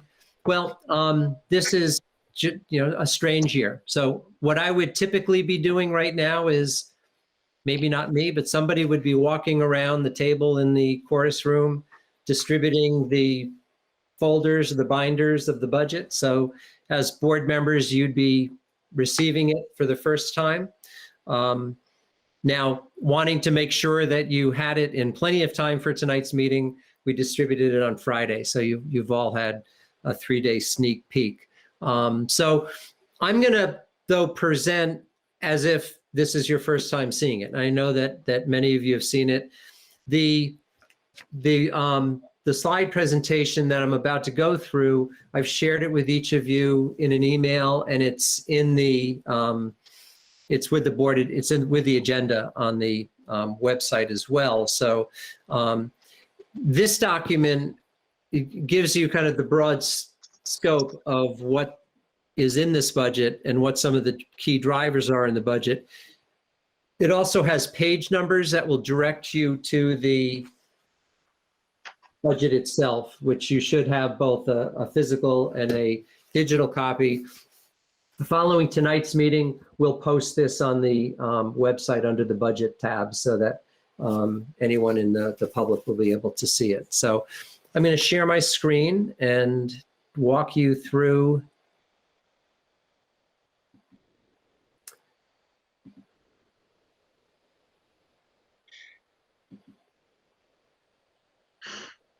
Oops. Can everyone see my screen? Not yet. Not yet? Okay, let me do it again then. There we go. Okay, how's that? There you go. Great, thanks. So this is the administrative proposed budget, and I'll review this, and obviously this will soon become the board adopted budget, but please keep in mind that this is the first time you're theoretically seeing it, and this is our first go ahead out of it, knowing that we have a month of budget workshops, and so there certainly will be modifications made to it. So you've certainly seen the district strategic plan, and I just include that to highlight the fact that the district strategic plan played a significant role in helping us guide our budget priorities. Certainly our commitments remain, we remain true to our commitments of being fiscally efficient and accountable, making sure we're providing welcome, accepting, well-maintained, acceptable, safe facilities, offering globally competitive, world-class education for all of our students, hiring, training, and retraining high-quality professional staff, and engaging our community through outreach. So all of those pieces are part of the budget that you'll be reviewing over the next few weeks. The strategic plan also includes specific goals, and you'll see that we break out these goals throughout the budget. And so, for examples, Goal 3, develop budgets that address the declining enrollment. You'll see some proposals that address that specifically. Making sure Goal 1, all students have access to and actively engage in a variety of learning opportunities. We'll break out where each of those goals is addressed as we move through the budget. Some of the assumptions that we're making. I am planning for a full return to in-school instruction, athletics, and extracurricular activities. So I'm making the assumption that this is a budget for a full return to school. Having said that, I'm making some assumptions that there'll still be the necessity for COVID mitigation strategies, such as mask wearing and enhanced cleaning. It's likely that when we return to school, that although all of our staff will have had the opportunity to be vaccinated, it's likely that not all of our students may have been vaccinated. So there'll still be the need for mask wearing and some of those mitigation strategies that we currently have in place. It's key to understand over the next few weeks that this budget proposal is still a fluid document. And as recently as this coming Monday on February 1st, I'll be providing you with some modifications that will likely result in some substantive savings. So for example, we're still waiting to hear on available CARES Act funding. This is the Coronavirus Aid, Relief, and Economic Security Act. And we are being told that there is a pot of funding that will be made available to districts. We're being told a number of things. It might be based upon our Title I grants. We're told that it may be based upon simply our enrollment. But this money would be available, hopefully be available to help us mitigate particularly some of the COVID funding items in the budget.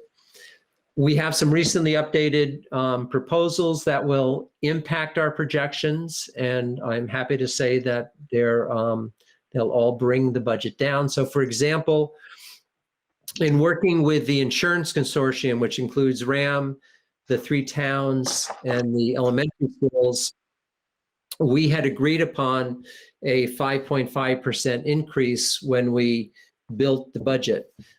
We met at the tail end of this past week, and that we agreed on a new percentage, which is quite a bit lower than 5.5%. So there'll be savings there.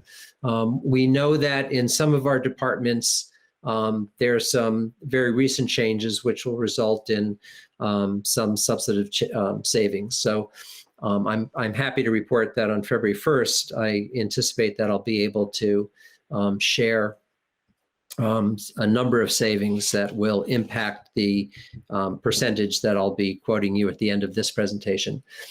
We also have the pending audited surplus funds from 2019-20. Typically during this presentation, I would be able to identify the 1% of those surplus funds, which can be used to offset the budget proposed. But unfortunately, because of COVID, the auditing process has been delayed just a bit. So we're hoping to have that in the next few weeks as well. So know that this is still a budget in motion, but I'm happy to say that most of that motion looks like it's in the area of savings. In terms of the development process, the principals, the directors being facilities, pupil personnel services, athletics, and technology all contributed. Our department coordinators all contributed. So this really was a collaborative process that led to the budget that you have in your hands and that we're presenting this evening. The enrollment projections are, certainly always key to our planning. You'll notice that in the document I shared with you, there are a couple of specific tables, and I'll review those, but just some of the kind of broad perspective. By the year 25-26, we anticipate 307 fewer students compared to what we have right now. So over the next 5 years, we'll see a decrease between the two schools of about 307 students. Moving into the 2021-22 school year, compared to this year, we anticipate 19 fewer middle school students and 70 fewer high school students. And you'll see 2 charts in the budget book. This is the historical enrollment. So if you look at the second to last column under 7 through 12, this goes back to 2010. And you can see that over the past 10 years, RAM in 2010 was at 1,788 students. This year, we're down to 1,279 students. So we're looking at approximately a 500 student decrease. You can break that out and see that over the last 10 years, the middle school has gone from 616 students to 390 students, and the high school from almost 1,200 students to closer to 900 students. So this gives you the historical enrollment trends. And this is the projected enrollment trends. And these are done by NESDEC, the New England School Council, and they have been in this business for many, many years. And they're not looking just simply at the number of students we have and looking at the grades that are feeding us, but they also look at the rate of births, the rate of immigration and emigration. So they're really looking at the big picture, but these are projections. They're not definite. So they're predicting that over the next 5 years, we'll go from approximately 1,300 students to about 1,000 students. That's where that 300 student decrease is. You can see that the middle school over the next 5 years, 5 or 6 years, we're going from about our current 390 down to about 326, and the high school is going from about 890 down to 646. So we are seeing a decrease. Having said that, I know in talking to Tom over at Hebron, they're seeing a spike in enrollment. And you can see, and this is the whole region, so this isn't breaking it out by one town, but we do know that at least some of our towns are starting to see an increase. The other piece, which may play a significant role here, is some of you may have seen an article that was, I think, in the Current over the weekend.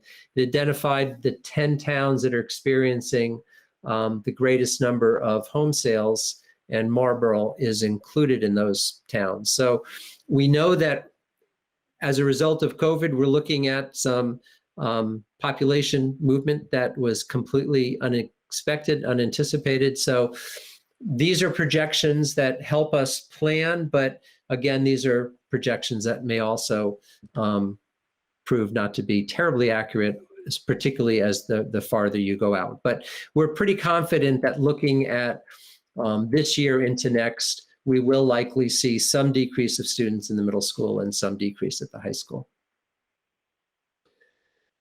Some of the improvements, the changes that we're proposing: we are offering a new course at the high school, AP Research. Some of you may remember the middle school implemented the inquiry program. And in moving the inquiry up into the high school, we've created a 9th and 10th grade inquiry programs. And then our plan all along was to add AP Seminar, which we've implemented this year. And then next year, we'll offer the second half of that program, AP Research. We're able to add that, a new course, a new section, without adding any FTEs. So this is an improvement that comes without any financial cost. We are proposing to expand one of our school psychologists from 0.6 to a full-time position this year. And again, this is spread out in more detail than the actual budget book. But this year, we added 2 0.6 school psychologists, one at each school, although they both work with students from both schools. We were able to fill one of those positions. We were not able to fill the second position. Unfortunately, school psychologists is an area of extreme shortage. We simply were not able to find a candidate for a part-time position. So part of our strategy in adding a 0.4 FTE is to flesh out one of those positions so that it would be full-time, make it easier to fill. But just as importantly, bringing students back during the pandemic, we know that some of our students will be struggling, and having that additional time for those students will only be an asset and a benefit for them as well. So that's a $25,000 increase. The other position we are looking to expand upon is our pupil services administrative assistants. Currently at the high school, we have our guidance secretary, and we have 2 secretaries that support special education. One focused primarily on transportation, and the other on scheduling and IEPs, or PPTs, and parent-family meetings. What we're finding is that the amount of work required of these 3 individuals, and I might add particularly the guidance secretary, is really taking them away from being able to spend the time and support our students, particularly our juniors and seniors who are deep in the college application process. The tasks required for registering students, for working with students who are transferring, for, much of their work has gone digital, but it doesn't make it any less arduous. There's a great deal of detail work that they must attend to, and it really takes them away from being able to support the special ed staff and our school counselors. And so we're looking to expand this, our staffing here.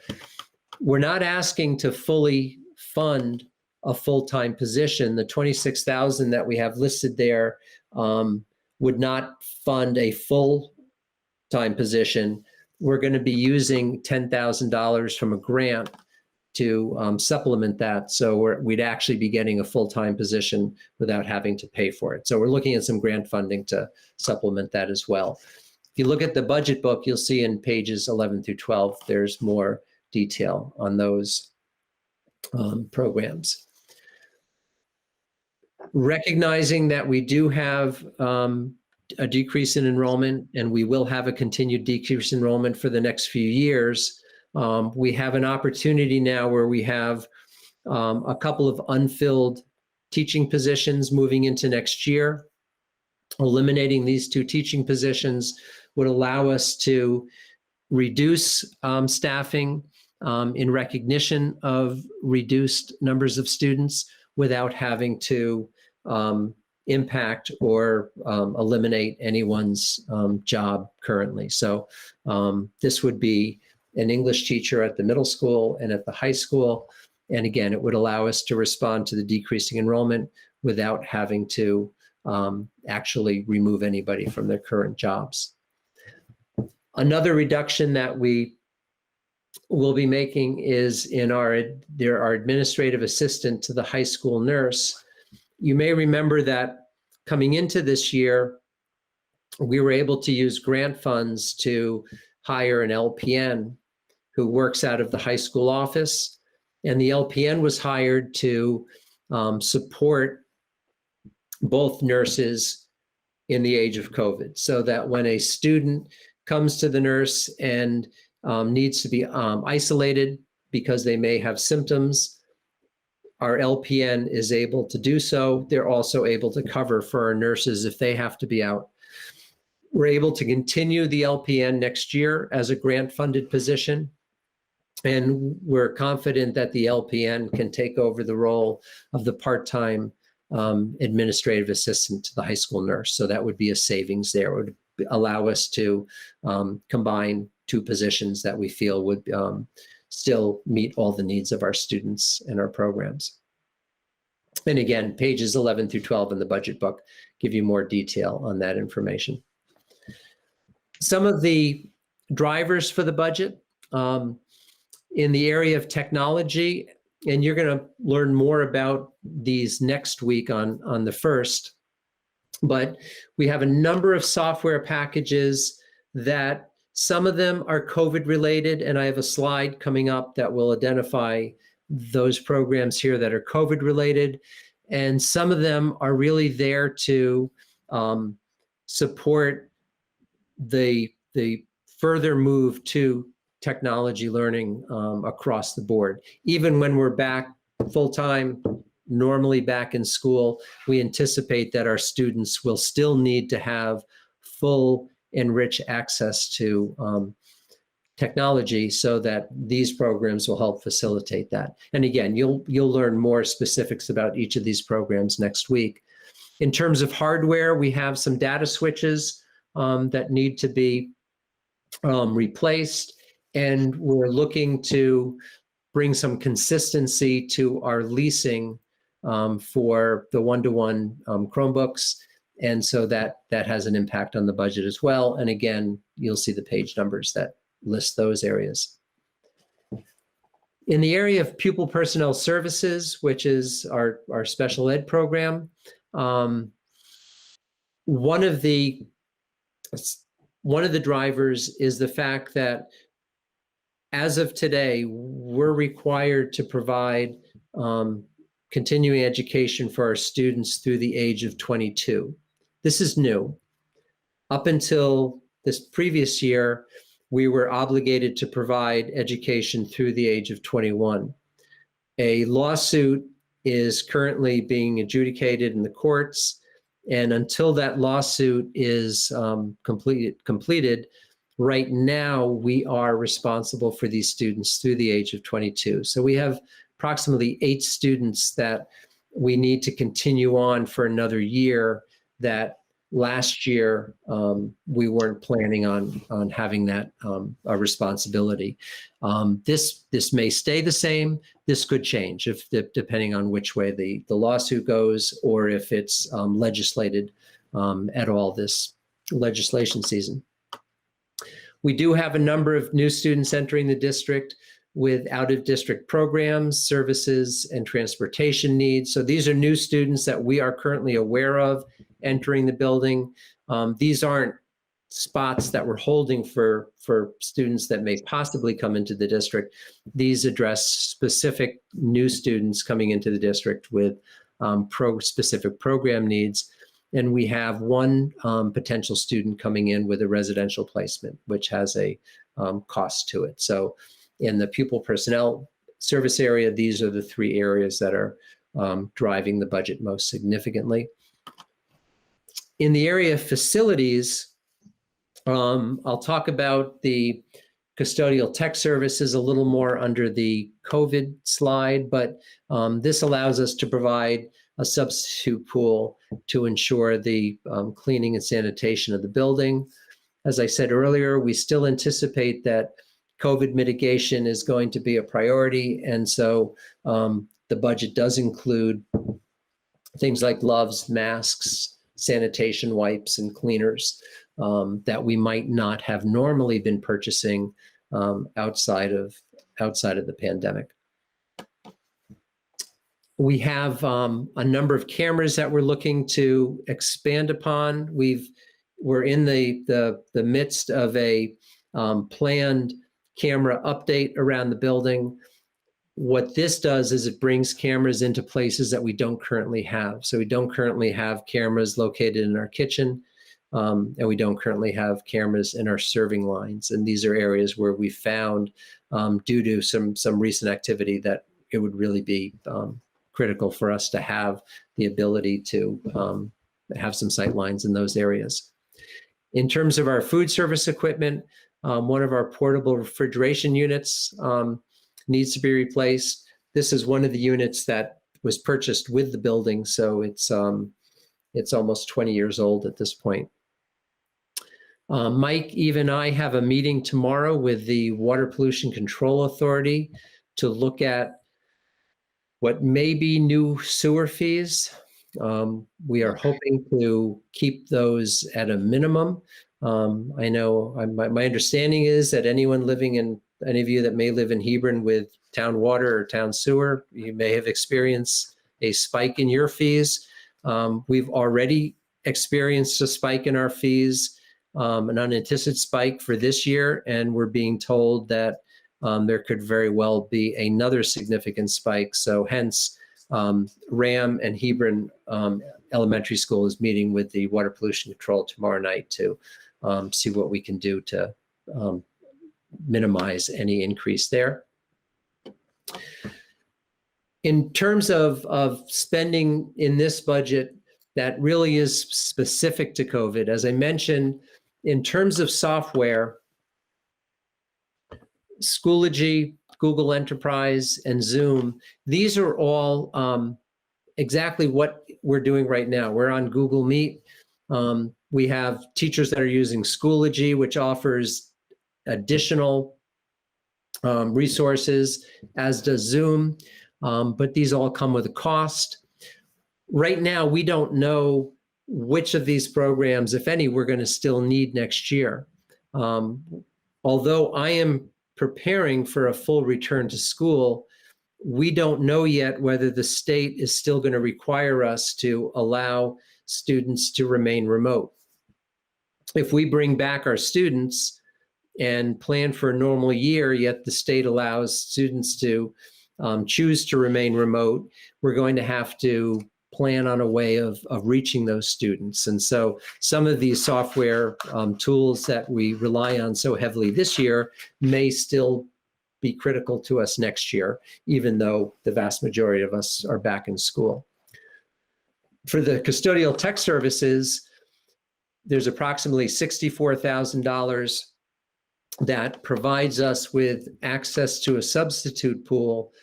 This is critical, particularly in an area or in a time of a pandemic, to ensure that if our custodians are out, we have other custodians who can come in and pick up where they left off. So, we have had more absences due to custodians needing to quarantine or possibly having tested positive themselves. So it's critical that we have a backup so that we can ensure the continued cleanliness of the building. And likewise, there's $53,000 budgeted for gloves, masks, sanitation wipes. We anticipate that will still be a critical piece of what we're doing next year. As we bring students back into school, there'll still be the need to keep us each protected and keep the building sanitized. I know Mike can kind of refer to this in more specifics next week, but just the cost of some of these things has skyrocketed. A box of wipes that might have cost $8 2 years ago now might cost $25. So it's not just buying the materials, it's the cost of the materials as well that has increased. As I mentioned earlier, we're hopeful for some additional CARES money. And if that comes in, then that would be, these would be items that we may be able to cover with funds from outside of the district. So if we, as you go through the budget book, you'll see this is a summary of just the operating budget. The gross expenditures we're proposing are $31,999,000. If you take out the anticipated revenues, our proposed budget is reduced to $31,072,560. That's a 4.25% increase over our current budget, our current operating budget. If you remember last year, we came in at a zero budget, and a great deal of the impact was the fact that last year's capital budget came in below the previous year's capital budget. The capital budget for this year was budgeted at approximately $343,000. The Facilities Committee, and we'll be presenting this in more detail next week, but the Facilities Committee is proposing a $299,000 capital budget. That's a decrease of 12% over what we spent this year. It doesn't mean that $299,000 covers everything that was in the capital plan. There's still $349,000 of unfunded capital improvements, but the Facilities Committee, and in working through those, felt that the $299,000 list, which is in the budget book, are the priorities and what they're proposing we spend on next year. So if you take our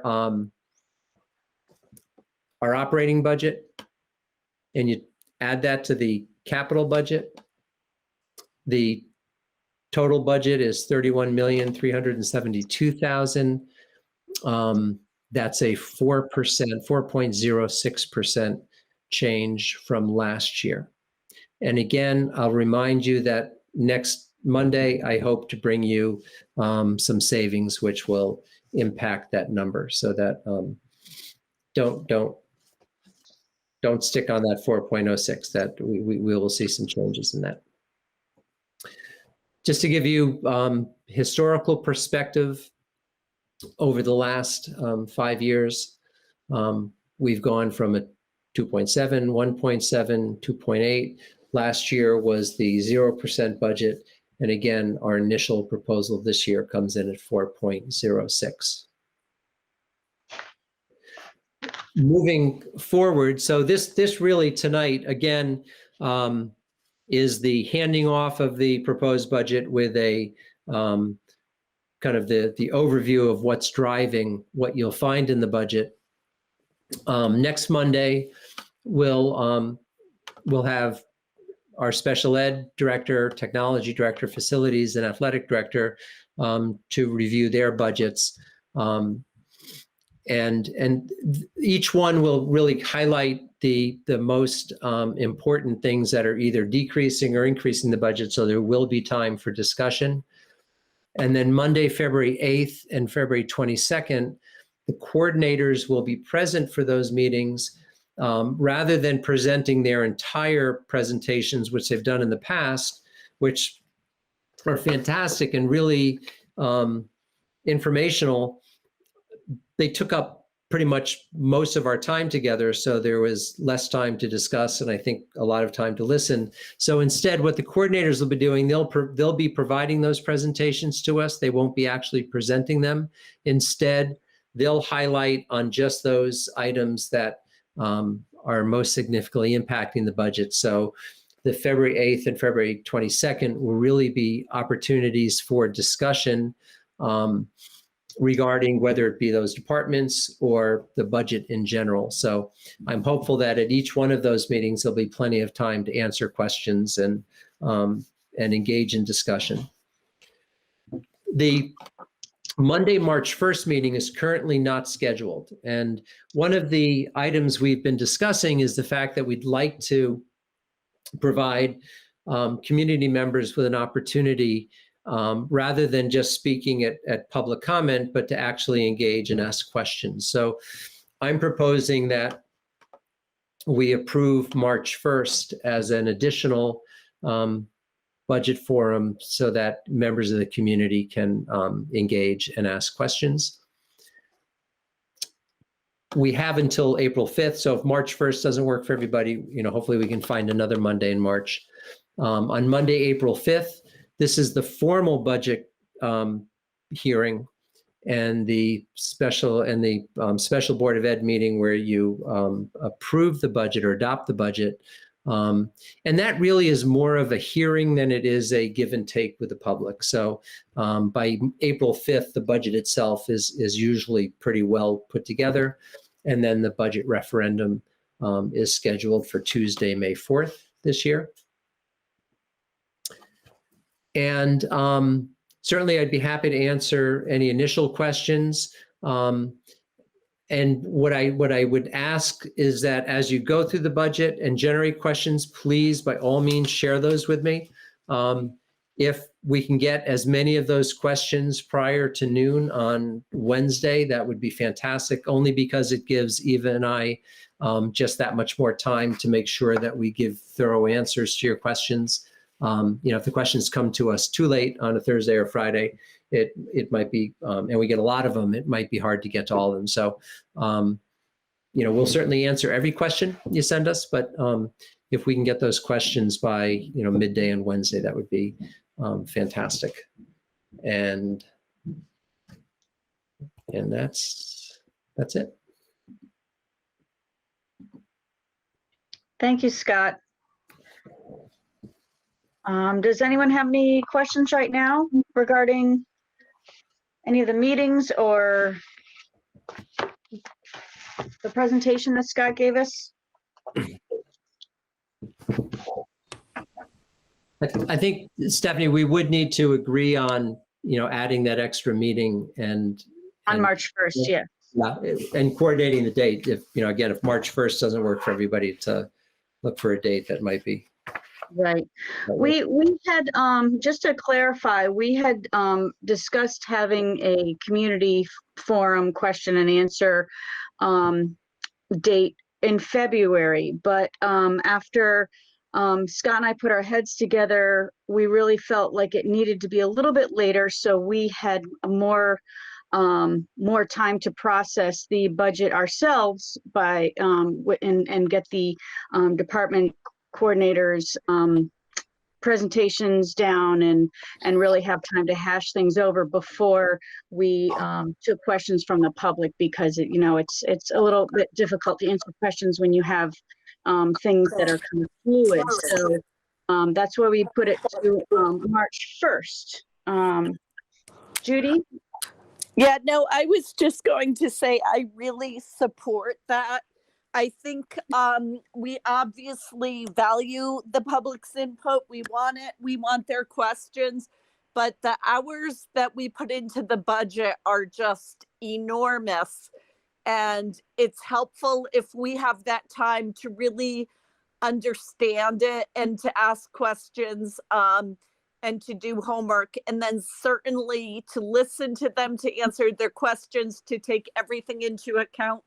And then we have the hearing where we can do that again. So I think they're really two great opportunities to listen to the public and their input. And I appreciate that it's moved to March 1st. I just think it helps with, I always feel a huge responsibility to understand the budget the best I can, to ask questions, to research it, and I appreciate the time, so thank you.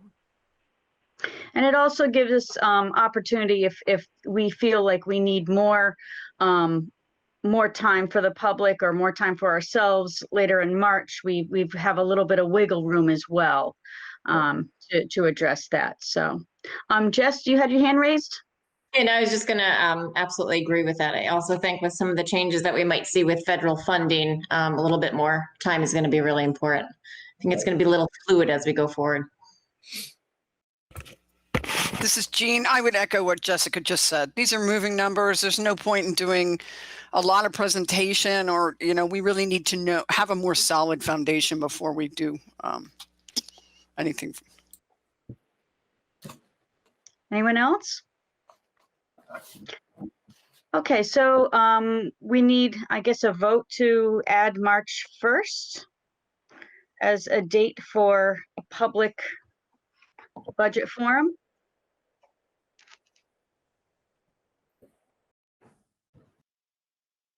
So I make the motion that we add a meeting on March 1st, a budget meeting for a public forum. Is there a second? Second. I heard Jean first. Any discussion? Okay, we'll go to vote. Mary? Yes. Sue? Yes. Lori? Yes. Jess? Yes. Rob? Yes. Jen? Yes. Judy? Yes. Jean? Yes. And I'm a yes as well. So March 1st is added onto our calendar for public budget forum. Stephanie, is that something that can be advertised now so people can put it on their calendar? Absolutely. Great. Yeah, we'll make sure it gets into the River East and share the information with the towns so people know that it's out there. Thank you. And I believe all of our budget meetings this in February going forward were in the River East this past Friday too. So yeah. Okay, moving on to subcommittee reports. Joe is not here for the facilities safety transportation. Someone want to take care of that for him? Rob, maybe? About the fields? Yeah, just that we had a meeting with BSC, and they presented their plans for the competition field and the baseball field. We had Rich Calarco, who came in on that meeting as well. And I think we're going to bring forward some plans for a full vote at some point. Well, but I think, if I'm not mistaken, I think we were hoping for a motion tonight that would allow us to begin the bidding process for the competition field. Because we have the drawings for both the we have the finalized drawings for the competition field, and we know that the funding is available to for that project to go forward. So I think the baseball field, we need to hold off a little bit because there's still some work to do on that. But if we had a motion, we could at least start the bidding process, which would. Scott, can you remind us where that money is available? Is that in capital? It's in current capital and capital non-recurring. So there's, Judy, some of it is money that's already been earmarked for those projects. There wasn't I think here, I think I have it right here. The original money budgeted for the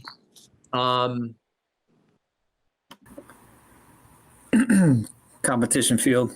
Yeah, for the competition field was like $50,000, and we've already spent some money on engineering costs. And the final cost for the competition field is about $100,000, but we also have money in capital non-recurring from the window replacement project, the ADA project, the HVAC projects for the media center and the weight room. And the money in capital non-recurring right now adds up to about $91,000. That money will still need to complete the audit, which will likely be in March, but that's money that will supplement that program. So right now, the competition field, the cost comes in at around, well, the projected cost, because it hasn't been bid out yet, so we don't know, but we anticipate that between the available funds and the capital non-recurring funds, that we'll have more than enough money to get that project completed. And again, until we put it out to bid and actually get bids on it, Right. Thank you. we don't know what the actual project cost will be. Yes, I understand that. Thank you. BSC gave us some projected costs, but. Stephanie, can we do a motion without having an agenda item? Is that okay?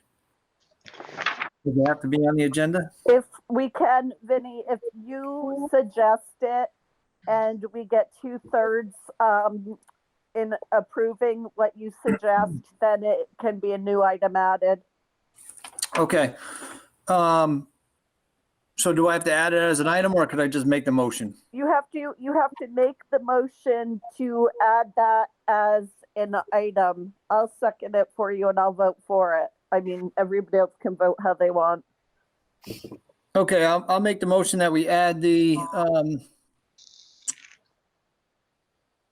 approval for the superintendent to go out to bid for the competition field work as approved by the facility subcommittee.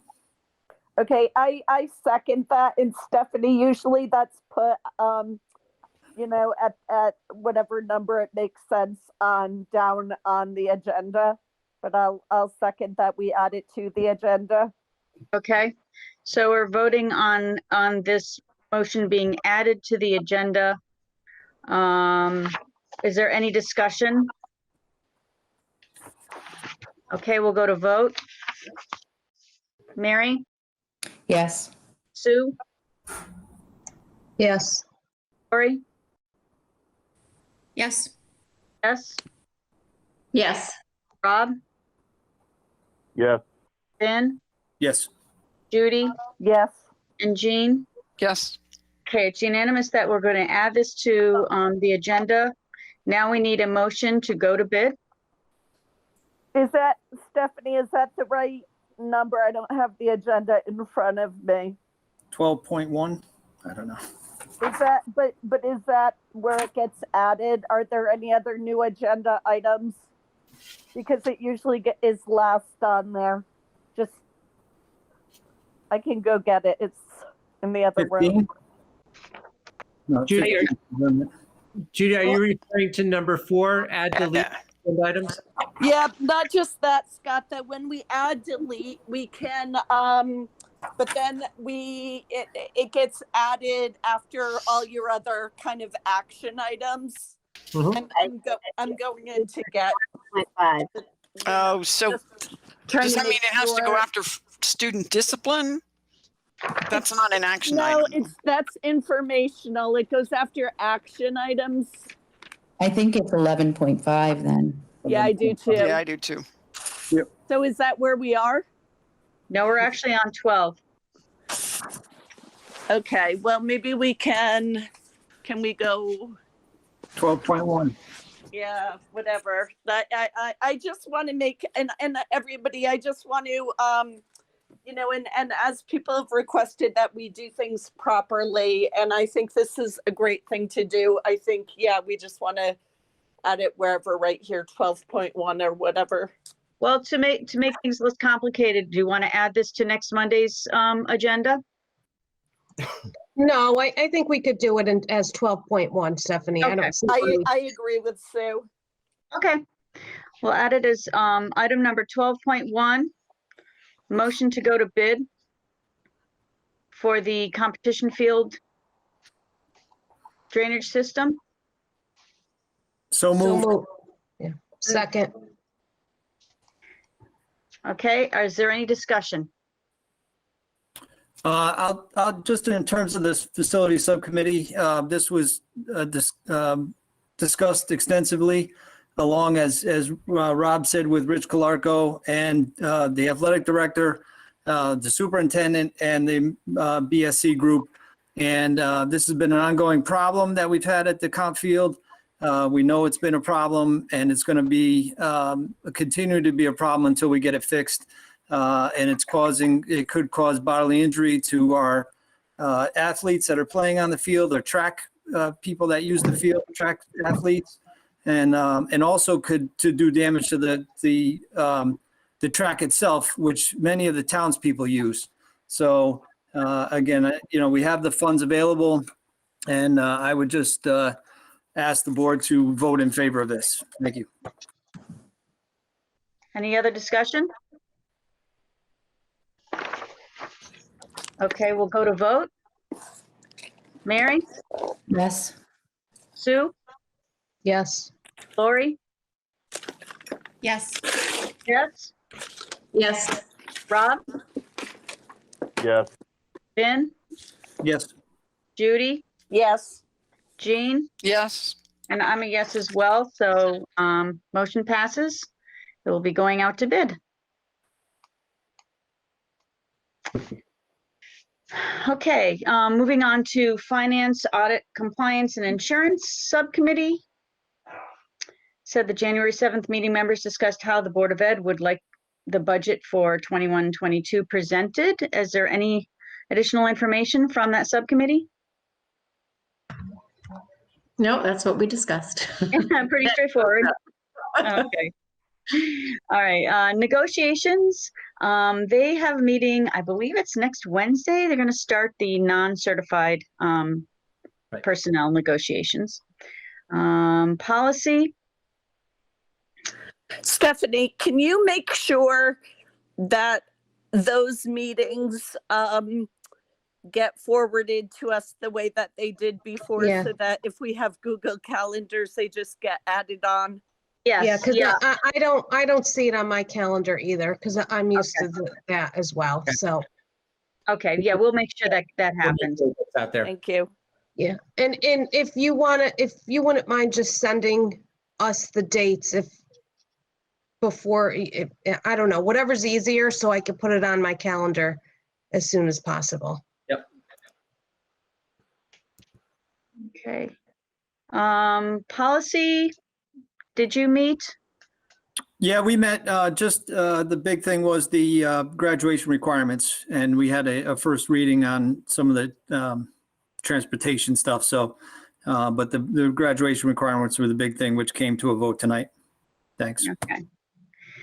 Program communication, we discussed and reviewed the middle school and high school program changes that will occur in 21-22 school year, with the majority of the changes occurring in the middle school. Scott, I don't know if you want to elaborate on that. I will let Mike Cerusi. I'll let Mike chime in on that. I don't mind chiming in. Great. So we talked about at the programming committee that we were going to be making a few minor adjustments to our programs. One I know is I received a parent call even today, is I told the elementary schools, we're no longer going to have a formal STEM application process. What we're doing instead, we've discovered that STEM has come down to two classes for students. It's really the STEM science class and the graphic design class.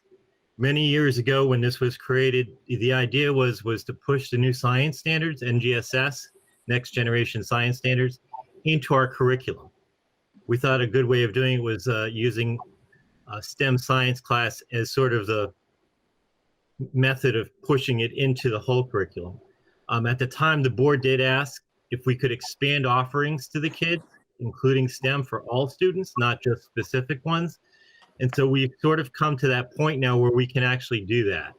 We're going to offer more choice for students. Our incoming 7th graders will have a choice between art and digital art, or what was graphic design, which was a specific STEM class, and also between general music and wellness. So they'll have some choice in a couple of the electives they can take in 7th grade. We had already switched over to having all students take computer science, or I should say computer programming, at an introductory level in 7th grade. So the reality was is that at this point, the only difference would be the STEM science class. And then talking with the teachers, that course is being taught at both the regular, if you will, 7th grade science as well as the STEM science. Math will not be impacted at all. We still have the honors math track, and we will still do honors math testing as well. And that was sort of the big difference. So we're trying to expand the offering to all students, while at the same time acknowledging the fact that we've moved past the need to specify a specific course in science. And the truth is, when they go to the high school, whether they took our STEM science course or regular science course, they still have the opportunity to take any of the level 1 honors or level 2 science classes as freshmen. So Dr. Cerusi, are you projecting anything right now? No, I'm not. Okay. I mean, I can put up the quick slide that I shared with the programming committee if that's desired. I think that would be helpful because, as you know, I mean, for years and years, I have wanted everyone to have access to STEM. There's an and though, and it's challenging to thread the needle to keep it, sufficiently challenging and not to water anything down. And I know I've spoken to you countless hours through the years on that. And I'm sure that you're doing a nice job with that, but I would like to see the slide just to ensure that we both have access, right, for anybody who really wants to do it, but that we have rigor and standards too. Yep.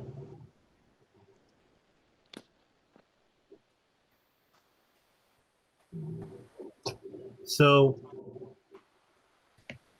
go back to presenting if I can. Tab.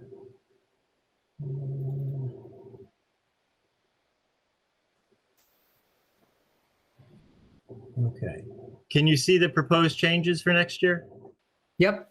Okay. Because I can't see you anymore, so. Right. Can everybody else see it? There we go. So the. Wait a minute, I want to see it. I can't see it yet.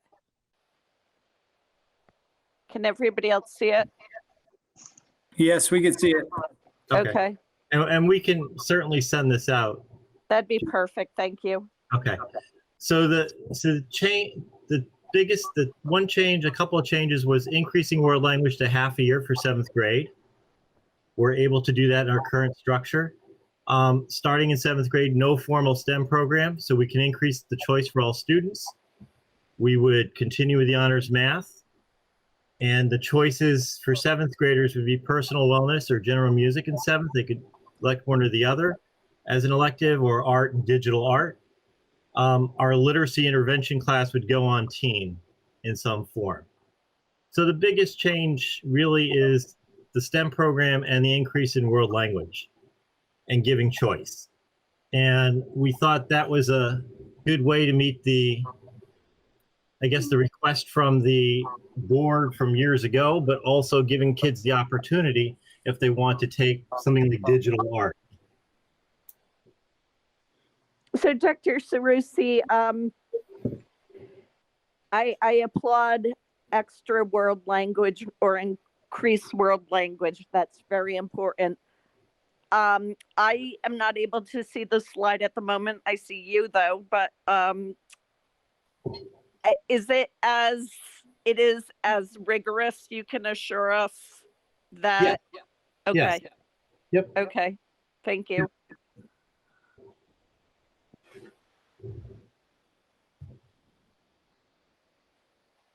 Only because, and I was telling another board member, you know, and for everybody, there was a book written called The Global Achievement Gap. And it was about that there are maybe 2 Connecticuts, the more affluent and the less affluent. So that's more an economic achievement gap. And the global achievement gap was, say, Shanghai, China versus the United States or whatever, that we were outperformed. And so there's a piece to this. So the gentleman who wrote the book was out of Massachusetts, and he would ask, kids how they were prepared, or college students. So I started doing the same thing, including every RHAM student I met, if they were working at TJ Maxx or the ice cream store or whatever, how prepared they were for college. And our kids feel incredibly prepared for college. They really do. And including, I have 2 college students now, both of whom are excelling. And so I say this only from the point of that we have that excellent reputation and experience. And I know that you're the architect in large part, Dr. Sarusi, of this, but I just want to be assured that we are keeping that as well, because when people hear RHAM, they know our kids are prepared for college, they go there, they flourish, and so that will continue. Yes. Yes. Yeah. Without a question, we're not looking to lose any rigor or decrease any of what we're offering. We're trying to expand more, and we're trying to push kids and give them the opportunity to explore a little bit more on their own. Because one of the big issues we've always had in all of our surveys, our climate surveys, is kids want more choice, or more voice and more choice. Yeah. They do. And I would just say though that nobody ever intends to lower rigor or decrease rigor. So we know what gets measured, gets maintained or improves or whatever. And it's just something that, and I know that you will, but just to watch and ensure that continues, and that it isn't an accidental byproduct of us doing this or something, because I've never ever heard any school anywhere say we're going to decrease rigor. That was supposed to be funny, Dr. Cyrus. I'm trying to keep a straight face. One never knows, I know. That's true. Thank you. All right. Are you ready to move on to DOT? Thank you, Dr. Cerisi, for the info. You're welcome. DOT traffic grant, I'm hoping to hear that we're almost done with that. Scott? We are, yes, we're actually just waiting for the state to complete the audit, and we can, but it is finished. The project is complete. It's wonderful. And yeah, so we're in the process of working with the town to, well, actually, we've done this already. So we're just really waiting for the audit to be completed at the state level. So Great. great. Okay. And then Judy, do you have anything Stephanie, do you for? mind if I ask a question real quick? Oh, sure thing. Yep. Once all that's done, will we kind of disband that group? I mean, would there really be a need for us? Correct. Yeah, we would disband. There wouldn't be any need once the project is brought to a halt. Yeah. So kind of once the audit is done and the state signs off on everything, then that would just be it? Yes. Right. Okay. That was the intention when it was set up. Mhm. And we really advocated hard to get membership from all the different communities on that. Okay. Judy, do you have anything for East Connor Cape? I do, yeah. So EastCon's meeting is almost always the Tuesday after RHAM's Monday meeting. But EastCon's big focus right now is doing work with Nick Caruso, and really looking at, the service delivery model, and what they've done has changed, not just because of COVID, but just because of tight budgets and things. So it's really about quality. What does quality mean? How to measure things along with the strategic plan and mission? How do we know if we're succeeding? And then also, are there things that aren't important or that we can let go? And for instance, a big discussion has been that we've needed revenue. So we've done some things like even, well, before COVID, having bus trips to New York City. And then the conversation has come up, are we, getting too wide? Are we doing what we set out to do well? So it's, EastCon is really trying to be responsive to districts' needs. They're providing a lot of supports and guidance around COVID, and will continue to do so, but also really trying to make sure that EastCon is being responsive to districts' needs. So that's something that, we've talked about surveying superintendents, surveying boards of ed, and that's still in process. And regarding CABE, everybody should be getting the emails from CABE. Mary and Lori, are you getting those? No, I'm not. Who is I'm not that, either. Mary? Yeah. I You know think what, everybody was- Lori, do me, Lori, I gave you my my texting information. Text me and I'll get you on the list. Just remind me, please. And Mary, I know I always had your texting, but I lost it through time and different phones. Maybe if you email me and remind me, and I'll make sure to get you on that list, because there are lots of updates and informational things. Some they are charging for, and some are free, some are of no charge, but it's really a valuable resource. And I think after the last board meeting, actually, I realized, Mary and Lori, you were the only two I didn't have, because our Commissioner of Education was appointed by Biden that evening. So I texted everybody that. I'm not going to text you a lot. I'm a busy person, but just like informational things like that, just so that you have it as well. Okay, thank you. Of course. Thank you, Judy. Yes, Okay, thank you. this brings us to public comment. And we're only 3 minutes behind schedule, which is amazing. Are there any public comments?